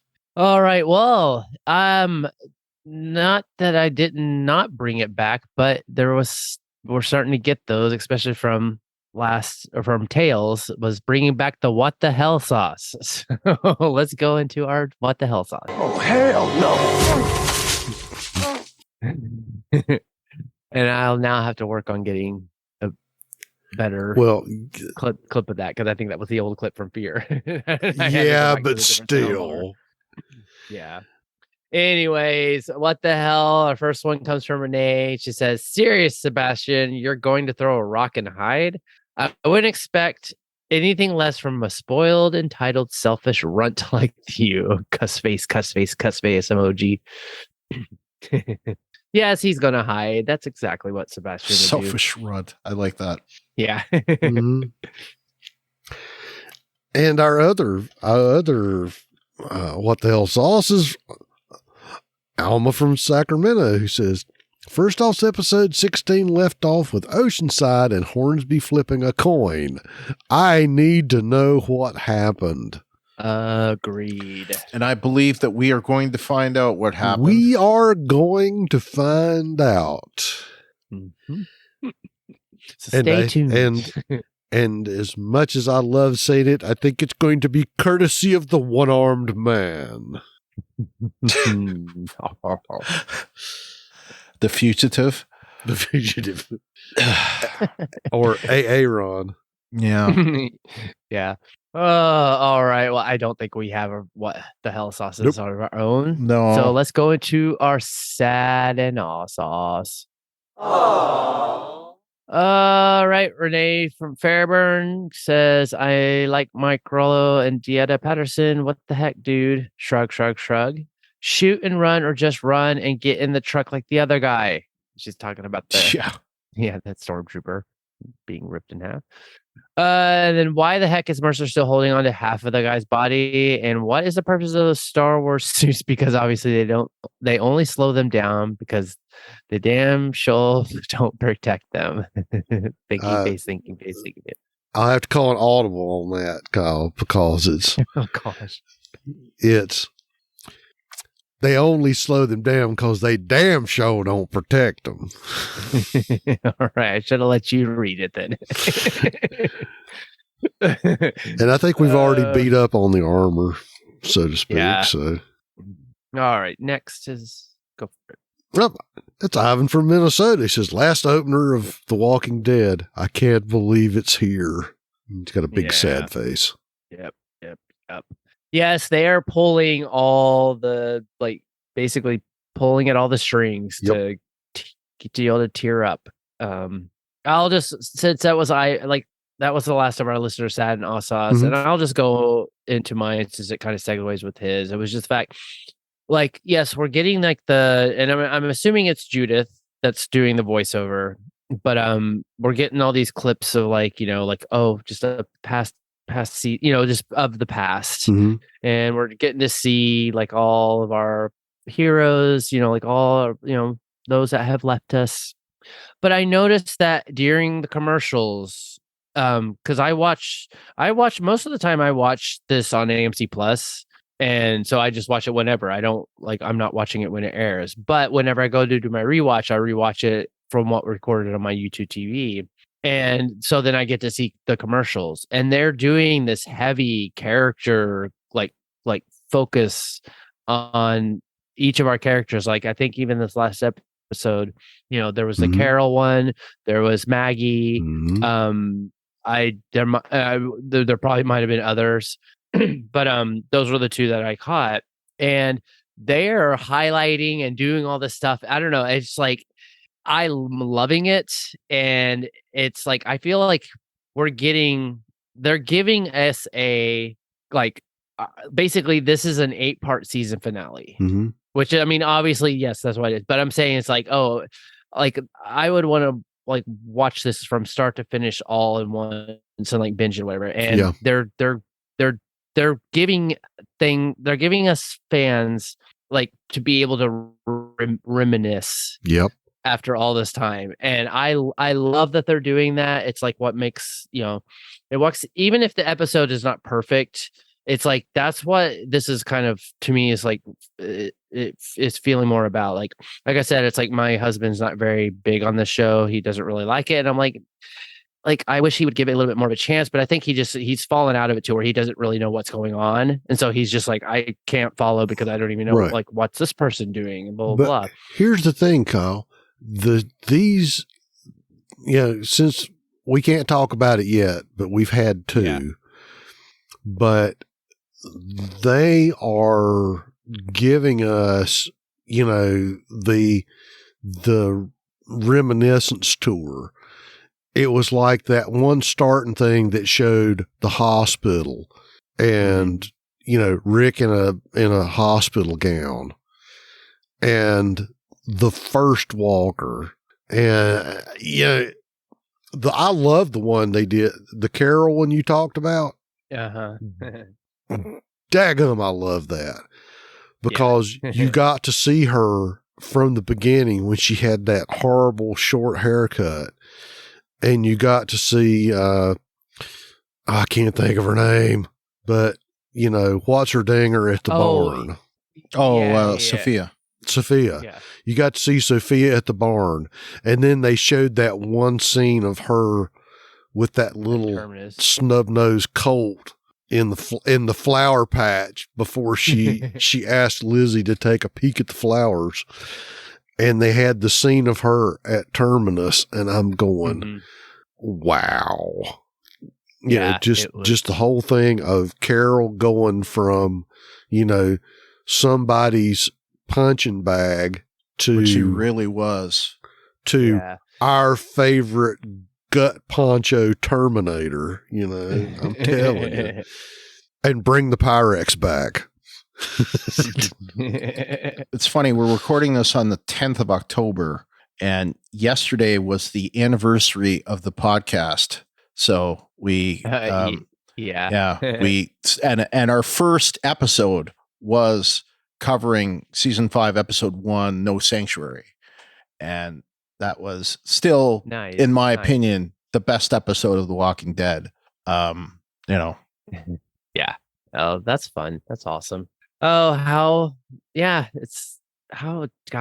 time flies. I know. 8 years though. It just kills me. 8 years. That's awesome. And who knew 8 years ago that, I'd be podcasting with someone that I know in Oklahoma, and now I live in Oklahoma. In Oklahoma. Well, I just can't believe it. I was like, I remember listening to you and Ruthie, and I was just like, oh my gosh, because Ruthie was like, oh my gosh, I'm like, I'm on a podcast and blah blah, and so I'm like, okay, cool. And I would listen to you guys all the time. To then all of a sudden, it was for Fear. Yeah. And then it was like, hey, come join us, and then here I am. Yeah. One thing led to another. Yep. Oh, hey, awesome. I was traumatized as a youth in Oklahoma. All right, you're right there with us then. Anyway. Yes. Just to be clear, people, Fort Sill, class of 85. Okay. Got that. Well, we can talk about that after the show. Oh, well, it's time for our sad sauce, isn't it? Oh, you did yours. I'm sorry. Yes, I segued into mine. So you all go ahead with your sads and awes. I just simply said the use of tear gas on the Commonwealth residents I thought was sad and tearful. Ba-dum-bum. Thank you. Anyways, all right. Well, you go on, guys. LT, did you have any sads? No. Oh, okay. Well, then that leads us into our feedback. We can talk about it. Done talking. Time to listen. And we, as always, got a voicemail from our favorite listener, Renee from Fairburn. She sent us a voicemail, and I will go ahead and play it now. Hi, guys. This is Renee from Fairburn. I have been missing you guys. Well, I think it's only been like maybe 2-3 weeks. Maybe not even that long. Yeah, I think it was, because I don't think you guys did the last 2 episodes of the Tales, which, hey, who cares? Because that show was god awful to me. So I really don't care, but I really do kind of care because you guys really helped me get through my gym workout. So I have been missing you guys. I can't wait to hear the episode from this week because our peeps are back. And, like I said on my Facebook post, it's really bittersweet because I know we're coming to the end of an era, The Walking Dead itself. I know The Walking Dead technically is not ending, but The Walking Dead is ending. And I think it's been on for 11 seasons. And it's like, I have been riding with them for so long. Like, I'm going to really miss them. But who's excited about the Rick and Michonne show? It's me. I cannot wait until they come out. Daryl show, I'm going to watch it, of course, because I love Daryl, but I'm not super excited about that. Maggie and Negan, like I said, I'm going to watch it, but not excited. But the Rashawn, oh my God, I cannot wait to see my boo Rick Grimes. I cannot wait. Michonne, I like you too, but it's really not you. I'm looking forward to seeing It's my boo.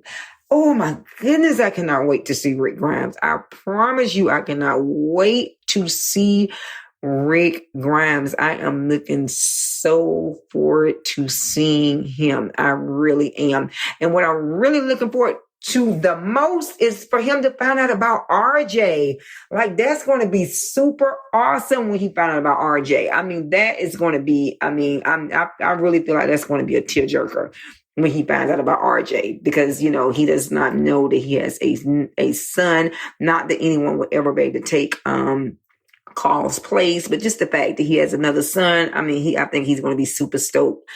So, yeah. And, I left my feedback. I just wanted to call in. Like I always say, I feel like it's more personable and, I just miss you guys. And I just wanted you to know how much I miss you. And Kyle, I see you doing the damn thing over there on the farm. I see you got all kind of stuff going down. You're going to have to get our address and you're going to have to send us some things, you're going to have to. And I think you went to like a little flea market and sold some of your products and stuff, sold some of your vegetables. I think it was peppers. I think that's what I saw you selling. But, and also, I wanted to mention again that I'm hoping we're going to do like some type of Zoom or something so we can all get together, see each other. Of course, it's not going to be face to face, but we can see each other and we can all watch the last episode of The Walking Dead together. Me, you guys, Mike, Dieta, Gleneth, of course, would never leave Gleneth out. I forgot her name. I don't even know how I forgot her name because guess what? She and I watch so many of the same shows. Like she and I are always, we watched House of Dragons together and we're always posting. We watch, Lord of the Rings together. We watch, I always see her and she always see me and we're always together on, just different shows. I think that she watches, I think it was something else that I saw her up under. And I'm like, dang girl, you got a lot in common, cause we're always watching the same type of shows. And she loves to give her feedback just like me. She's always giving her feedback and she's always saying, posting Alma, that's her name, Alma. How could I forget you, girl? Because I see you. Like I said, we're always together on different podcasts, different shows. I think that she watches The Handmaid's Tales too. I think I see her up under that.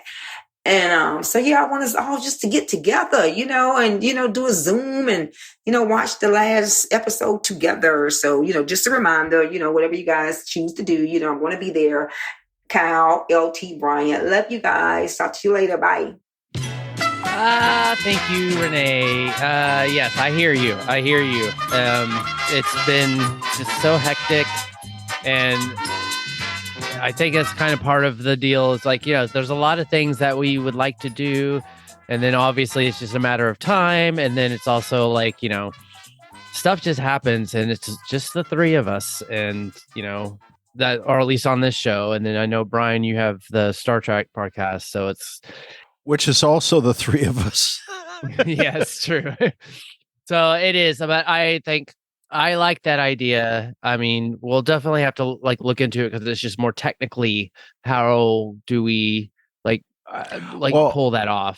One thing that we've thought of is there are ways to use Zoom with both YouTube and Facebook, and it's something that we have looked at, but have not successfully attempted. So there's that, but there's also stuff like Restream, and like there's a few other products that you can basically stream to multiple locations. And to me, that would be a good way to handle it. I mean, if we can't do that, then we would just simply have a Zoom like we do regularly, but have it more like a Patreon Zoom that we could invite multiple people to, and do it that way, and then release it to first Patreon people and then everybody else. But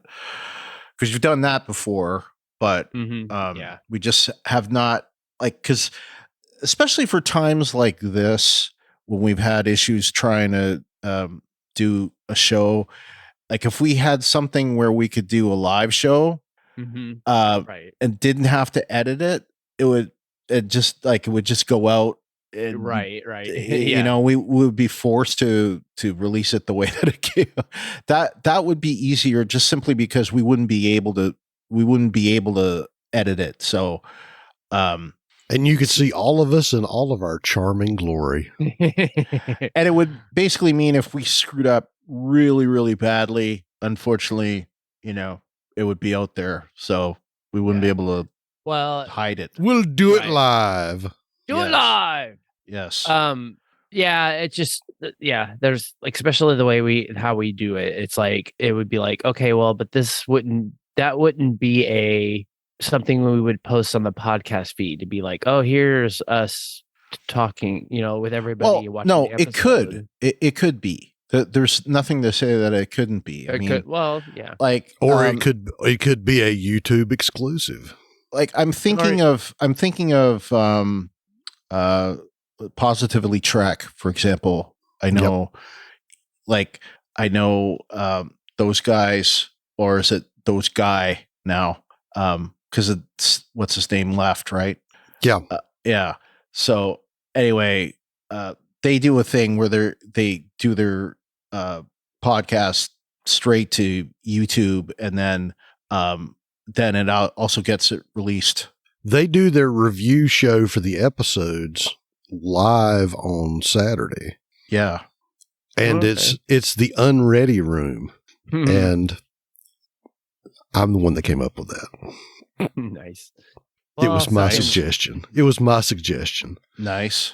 But that's something, and just so you know, gentle listeners, we are talking about doing some things like that in the future. Yep. It's just, you have patience. There's a lot that goes involved and goes. Because I would think it would be hysterical if we did it. If we did a live podcast with you guys could chat. Or be more involved, where it's like I think, didn't we do one with Dieta? Yeah, we've done a couple of panel shows, because I know there was one that I was on before I was a host. Yeah. Well, in any case, thank you, Renee. Yes, I hear you. We'll work on it. We're going to do something. I think what we need to do is take a few moments, test it out. Yep. Yeah. And then once we work out the kinks, then we can actually do it for real. So and it won't be me hosting it, because like right now I have my video off because I was getting your connection is unstable. Yeah, I'll be the host to that, because I've got the strongest signal. I think I've got gigabit down and 35 up or something. So so I'm out in the sticks, and I have my T-Mobile home internet, which is You have my Michigan connection, except worse. Well, no, not worse. Actually, my Michigan connection was worse because mine's not too bad, but it's like I can't just it's got limitations. Yeah. Anyways, all right. Well, actually, let's say so. What Renee was saying, I am all about the Rick Michonne spinoff. I'm fine. Like, for one, I'm fine with all the spinoffs. Bring them on. The Daryl one is going to be interesting now that Carol's not going to be a part of it. I think we can already kind of guess how the Maggie Negan one's probably going to feel and how it goes. But that could surprise us. But it's like now that they've kind of have those set though, I'm like, I want a Carol spinoff. I'd actually probably would want a Carol spinoff more than I would want a Daryl spinoff. And it's like she said something in an interview, and I thought I might have brought it up in like news, whatever, a couple episodes or during Tales or something. She says, "Oh, there's more story." It's like she hinted, but I think it was more hinting of like, "Oh yes, I want this," but like wink, wink. Powers that be, I want to still do something. With her story. Well, and let's be honest, I don't think that she passed on the Daryl show because she didn't want to do the Daryl show. No, I think it was a legit schedule issue. No, legit schedule, and I think it was also because they did want to film it over in Europe. And for reasons I don't quite understand. Like other than the fact that they came up with this story that required the fast walkers to be in France. Well, there was the whole comic of Rick's brother, right? That was overseas. That's true. Not that was a variant or anything to do with the walkers, but it was like, oh, hey, we have a new location. Let's just, or something else to go for. Anyways, regardless, it's just, And I hadn't even thought of the fact that Rick doesn't even know of the existence of RJ. Mm-hmm. Yeah, that's a reunion that's going to be made or should be made. Yeah.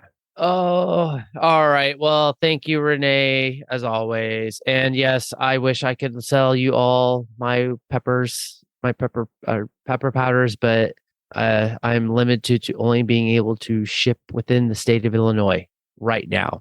Next year, yes. The way the law is, we're under cottage food, and so we are in the plans looking at about building a commercial kitchen on our farm, and that's what you need to be able to produce and be able to sell across state lines. Regulations, government, all this other stuff. So it's health. It's like that's basically it.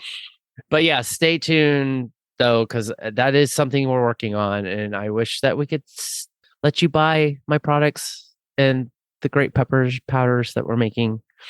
So give us time. It's our first year. Like I can't believe I even saying that. It's like it's our first year and we're actually at market. So that's always good. Yeah, that is good. All right. Well, let's go into our written feedback from our listeners. You want to take Dieta? I shall. Dieta from Detroit says, seeing our people snapping into action like the undercover operatives they are. We finally get scenes filled with more than two people. Maggie, Daryl, Aaron, Father Gabriel, Negan, and Mrs. Negan, don't remember her name, are finally in one scene. Carol going into operative mode with the kids. Her face when Negan showed up. She knew what time it was instantly. Jerry dodging the Hornsby henchmen looking for the kids. It looks like our people have recruited some Commonwealth people to our group, or are they from Alexandria? Also, what did Pamela say on that walkie-talkie? Did she order the herd of walkers out to help shut down the protesters? Because where did all those walkers come from all of a sudden? Was it because Hornsby took soldiers from their post to conquer Alexandria, Oceanside, and the Hilltop? Which I don't know why there isn't anyone there. Chin scratch. Carol always has an ace up her sleeve offering up Hornsby to clear Sebastian's name and calm the masses, but will Pamela go along with it? Daryl has Hornsby and a knife to his neck, expects some big walker explosion or something to get our people out of that sewer confrontation. Mm-hmm. Yes. Dun, dun, dun, dun. dun. Yes. Oh, they are all in a pickle. There's so much going on. Yeah, I don't know what Pamela said in that walkie-talkie. I don't remember that, so I'm not sure what that was. I made it a point to listen, and I really couldn't tell what she was saying. What did you have closed captioning on? Yeah, and I still didn't get anything. All right. Well, thank you, Dieta, as always. I think I was probably going back to what Oh, did we already talk about what Alma said, I guess, and her what the hell sauce? Because there was just so much going on, and here we are, we jump to this, now that we're back in part 3 of the season. And I think it was just talking about like she's bringing up Alexandria, and so I don't know, this might be just completely random because it's like because she says was it because Hornby took the soldiers from their post to conquer Alexandria and Oceanside and the hilltop. Right, that he's pulled all these troops off to do these little side missions. So does that mean that there weren't people on the fence like they should have been? Right. And actually, that is I guess I don't know if we get that coming up, but we don't see anything like that. We have not seen yet of anything about what happened at Oceanside. I know that. No, we haven't. Right. And it's like, I'm assuming that we're going to get some of that, but I know that I feel like so far it's like it's got kind of pushed over because that was such a huge, big scene for the end of season or episode 16. But yeah, I'm like, a lot's been going on in this episode.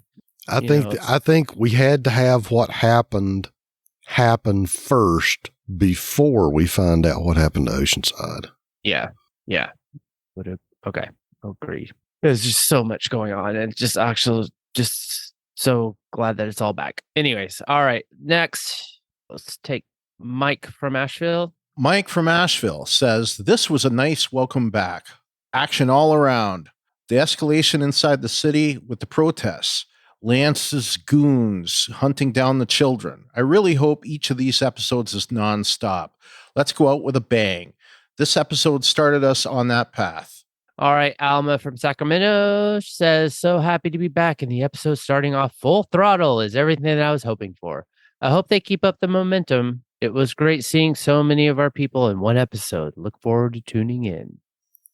And next up is Glennis from Toronto. And she starts off, how times have changed from season 8, episode 12, The Key, where that car chase had Rick sideswiping Negan and Dwight and Simon were in the other car, to season 11, episode 17, Lockdown, where Negan is the savior for the group and Daryl sideswipes the Commonwealth troops vehicle. From Talking Dead, both those scenes were filmed at more or less the same location. Now Lance Hornsby is the big baddie instead of Negan, but how come he's still smirking with a knife at his throat? We'll find out. I want to know too. Carol can achieve anything when she puts her mind to it, as Negan so eloquently stated that she'll pull rabbits out her ass. However, I hope Sebastian doesn't get off scot-free with the plan of heaping all the blame onto Lance. It's good that the kiddos have avoided Lance's henchmen so far, as that may be why Lance was smiling with a knife to his throat as he thinks he's got a bargaining chip. He's going to be disappointed on that front. Or not. It shouldn't be long before Mercer switches sides, as he's already seen glimpses of the rot beneath the surface. The Commonwealth is not all ice cream and cotton candy. After that dust-up with that Walker herd and the poor Commonwealth trooper's split personality, smiley face, with Mercer, Rosita and the Commonwealth troops, when they left the scene, the Walkers split into 2 groups shown from above, with each following a jeep. So are there 3 groups of walkers, as there's one fast approaching the Commonwealth attracted by the protesters chanting? Again, I wonder if these herds have been released by the CRM. I will be disappointed if they don't even hint at the CRM in the last TWD episodes, especially with the link to Rick Grimes.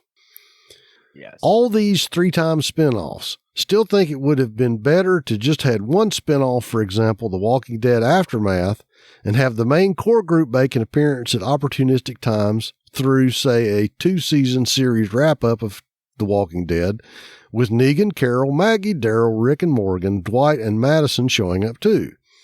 But I guess that would be more expensive for AMC than splitting these up into short separate series. Just like why they're ending the Walking Dead main show series so contracts can be renegotiated. AMC has always been cheap. Oh, actually, I think I would prefer that they would have done just another show that would have been just kind of a carry on. But of course, they ended up starting Fear, and that started off completely different to where it's at now. Yep. And then now it's like, well, I think we know that it's like I think they've even said they want a Walking Dead of some sort on pretty much every single day, or like, well, basically every single day of the year. Like, so basically every Sunday there's going to be a Walking Dead in the summer, fall, winter, spring, summer, fall, like winter, and just always have that, because this is their quote unquote cash cow. Mm-hmm. So, it's like they're thinking of like ways to be able to spin this stuff, spin things off and do all this other stuff. And, I'm kind of wondering like, okay, well, when does it become where it's like oversaturated and you start, it's going to be interesting what happens after, the main show finally ends. I always thought, or actually I didn't, not that I've always thought, but I think I even mentioned that I was like, I could see that the Daryl spinoff over in Europe and being in a whole new location and all this other stuff could end up turning into like the main show again. And then we still have our other spinoffs doing their little, they have their runs for however long, but that the Daryl show would become the next main Walking Dead show. Right. Well, everybody has asked, well, how is the zombie apocalypse in other parts of the country, and how is the ZA in other parts of the world? So Right. And who knows? Maybe this is going to be their opportunity. Yeah. And it's like a way to keep it going. But I don't know. We'll see, I guess. Walking Dead New Orleans, Walking Dead Las Vegas, Walking Dead Hawaii. Yeah, seriously. And then all they need are all the fancy graphics and the stuff like that, so they'll start showing dun dun dun, or whatever. Dun dun. Yeah, Law and Order. Well, hell, that show's been going on for like 20 billion years. Oh, it's been going on forever. Yeah. Ding dink. Bow, bow, bow, bow, bow, bow. Yeah. And if you watch it, everybody that we've seen in all of our favorite shows started off in Law and Order or have appeared in Law and Order episodes. They either start off in Law and Order or CSI. Yeah. Actually, well, that's a side note that I'll. Yeah, that's we could do a whole podcast on that. All right. Well, do you guys have anything else to add? No. No. All right. Well, then that takes us into our news, ratings, and info. There's a couple weird stories on the news. Do you want to take this, Brian? Yeah, I will take it. Well, unfortunately, when it comes to ratings this week, The Walking Dead didn't do so great. I don't know if it was that some people didn't get the memo that it was back, or just the overall dilution of ratings and general delusion of how we watch things. And we were also talking about how so many people are watching it through AMC Plus and on demand and all that stuff. So the ratings are lower, So it got a 0.27 in the 18 to 49 with 1.185 million viewers. That is by far the lowest rating of The Walking Dead to date. That compares with the season, mid-season finale for episode 16. It got a 0.39 in the 18 to 49 with 1.606 million viewers. So basically down 420,000 viewers. That's quite a bit. I would add, because I didn't put this in there, but I noticed though that in the ratings it ranked number 12 though in the 50 original. It was number 12, yes, and I noticed that. So it was high. most of them.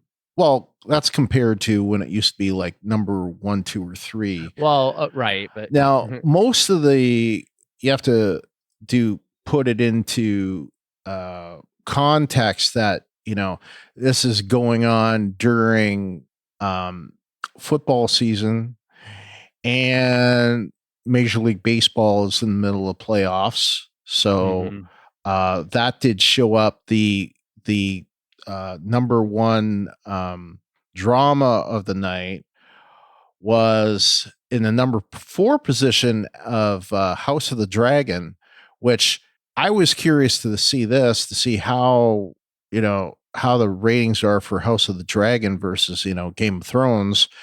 And, it got a 0.43 in the 18 to 49 with 1.1883 million viewers. And 25 to 54, it got a 0.64 and a 1.1 in the 50 and over. So, not great ratings for that.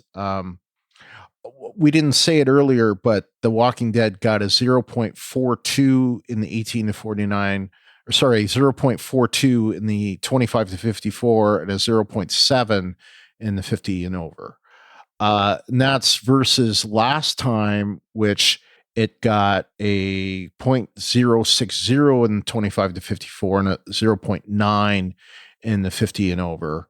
Also, if you're curious, we didn't write it down, but I did look it up here just to see. Interview with the Vampire got, let's see, it was at... Where did it go? Where is it? I saw it earlier and I can't find it now. It got a 0.15 in the 18 to 49 with 622,000 viewers. And 0.21 in 25 to 54 and 0.35 50 and over. Talking Dead at the later time obviously didn't do so great. It got 0.6 in the 18 to 49 with 326,000 viewers. That's slightly up from last time, which was a 0.005 and 336,000. So I guess slightly up in the rating, slightly down 10,000 number of viewers. And I'm not sure why it was on at a later time last time. Obviously, some program coming on, but I don't remember which one it was. But yeah, so kind of disappointed with that figure. Hopefully, the numbers will go up as we get closer to the finale. Yeah, I would expect. Yeah. So. All right. You want to do Parrots? Yeah, Parrots got was at number 10 with a 47.6 in the times the average show. 47.6, the demand of an average show. That's at number 10. Number 1 is Game of Thrones, which is kind of funny. I find that funny. It's at 101.2 times the demand of an average show. Show that's been done, finished 3 years ago? Yeah, something. Yeah. Like that. Number 2 being Stranger Things at 83.7 times. SpongeBob at number 3 with 72.3. Rick and Morty doing well at 68.4 times. At number 4, Breaking Bad, number 5 at 64 times. Still doing quite well for that show. That's 9 years ago that show ended. Cobra Kai at number 6 with 56.5. House of the Dragon, which I think brings up Game of Thrones. That was at 52.8. Monster, the Jeffrey Dahmer story at 50.2. Saturday Night Live in the number 9 slot at 40. Was that 49.9? Yes, it is. 49.9. Yep. Yeah. And number 10 with Walking Dead. So overall, I imagine that number is going to go up as the season goes on. And yeah. So nice. That's all it. right. I was not able to get any news, but I know LT, you did watch Talking Dead, so I don't know if there's anything that was brought up in there that might be relevant, or if any of you have any news to report. The only thing is, as we have already seen, they renamed the show for Maggie and Negan is I think originally they said Isle of the Dead, and now they're saying Dead Isle. So, well, now it even says Dead City. So that's how they pushed it at the New York Comic Con this week. Is now they're calling it Dead City. So I don't mind. I think that's a good title.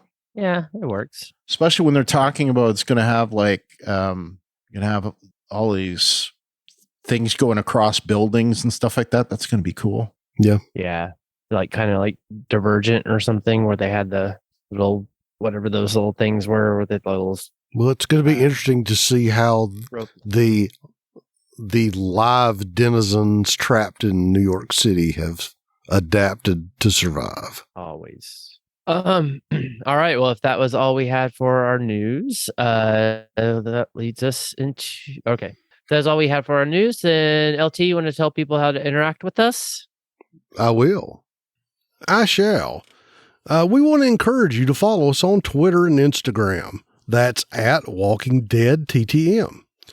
To submit your theories and feedback, most people post in our designated episode thread in our Facebook group, facebook.com/groups/WalkingDeadTTM.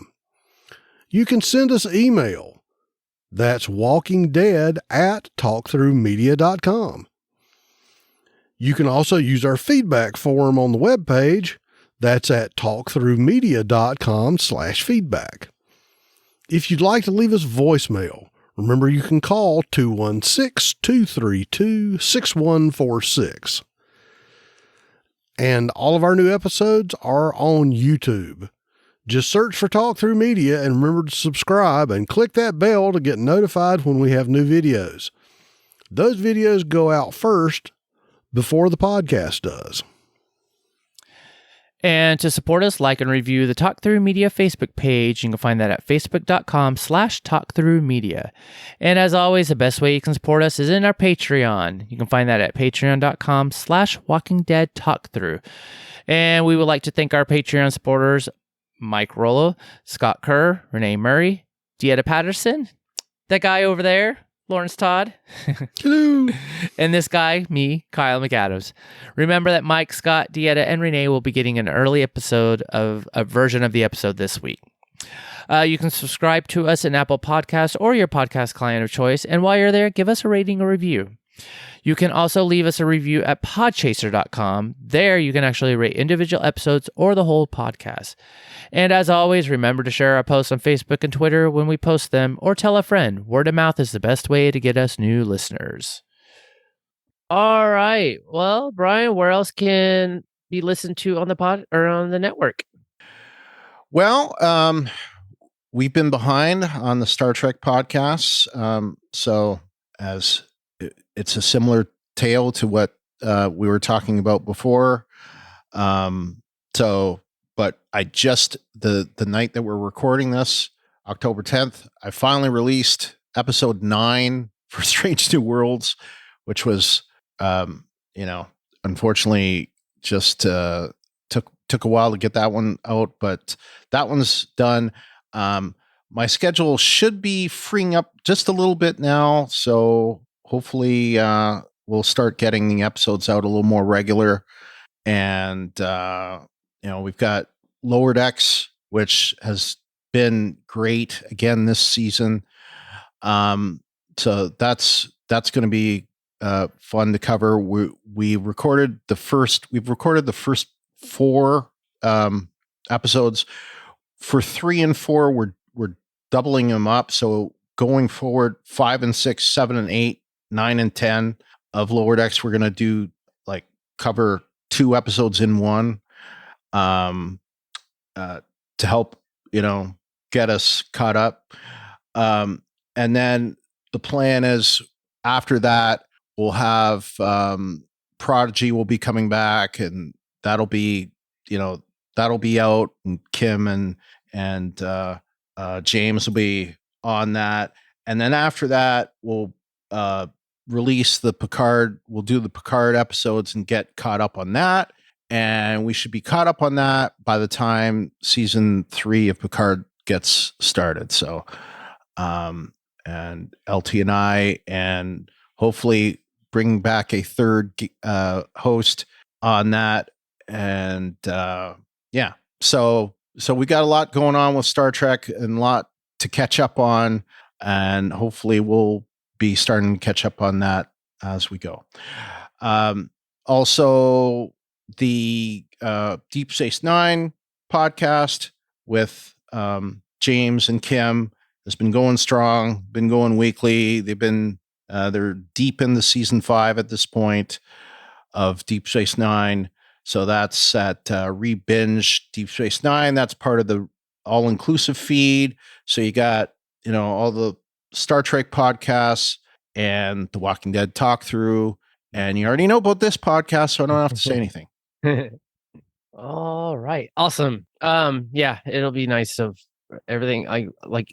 I'm getting more time too. So I'm kind of like, okay, I'm ready to get back on track and things coming up, on time. And, thank you everyone as always to being with your patience and understanding. And we're always here, just happy to, be doing the show with you guys and love all the feedback. And all right. Well, the next episode of The Walking Dead is season 11, episode 18, A New Deal.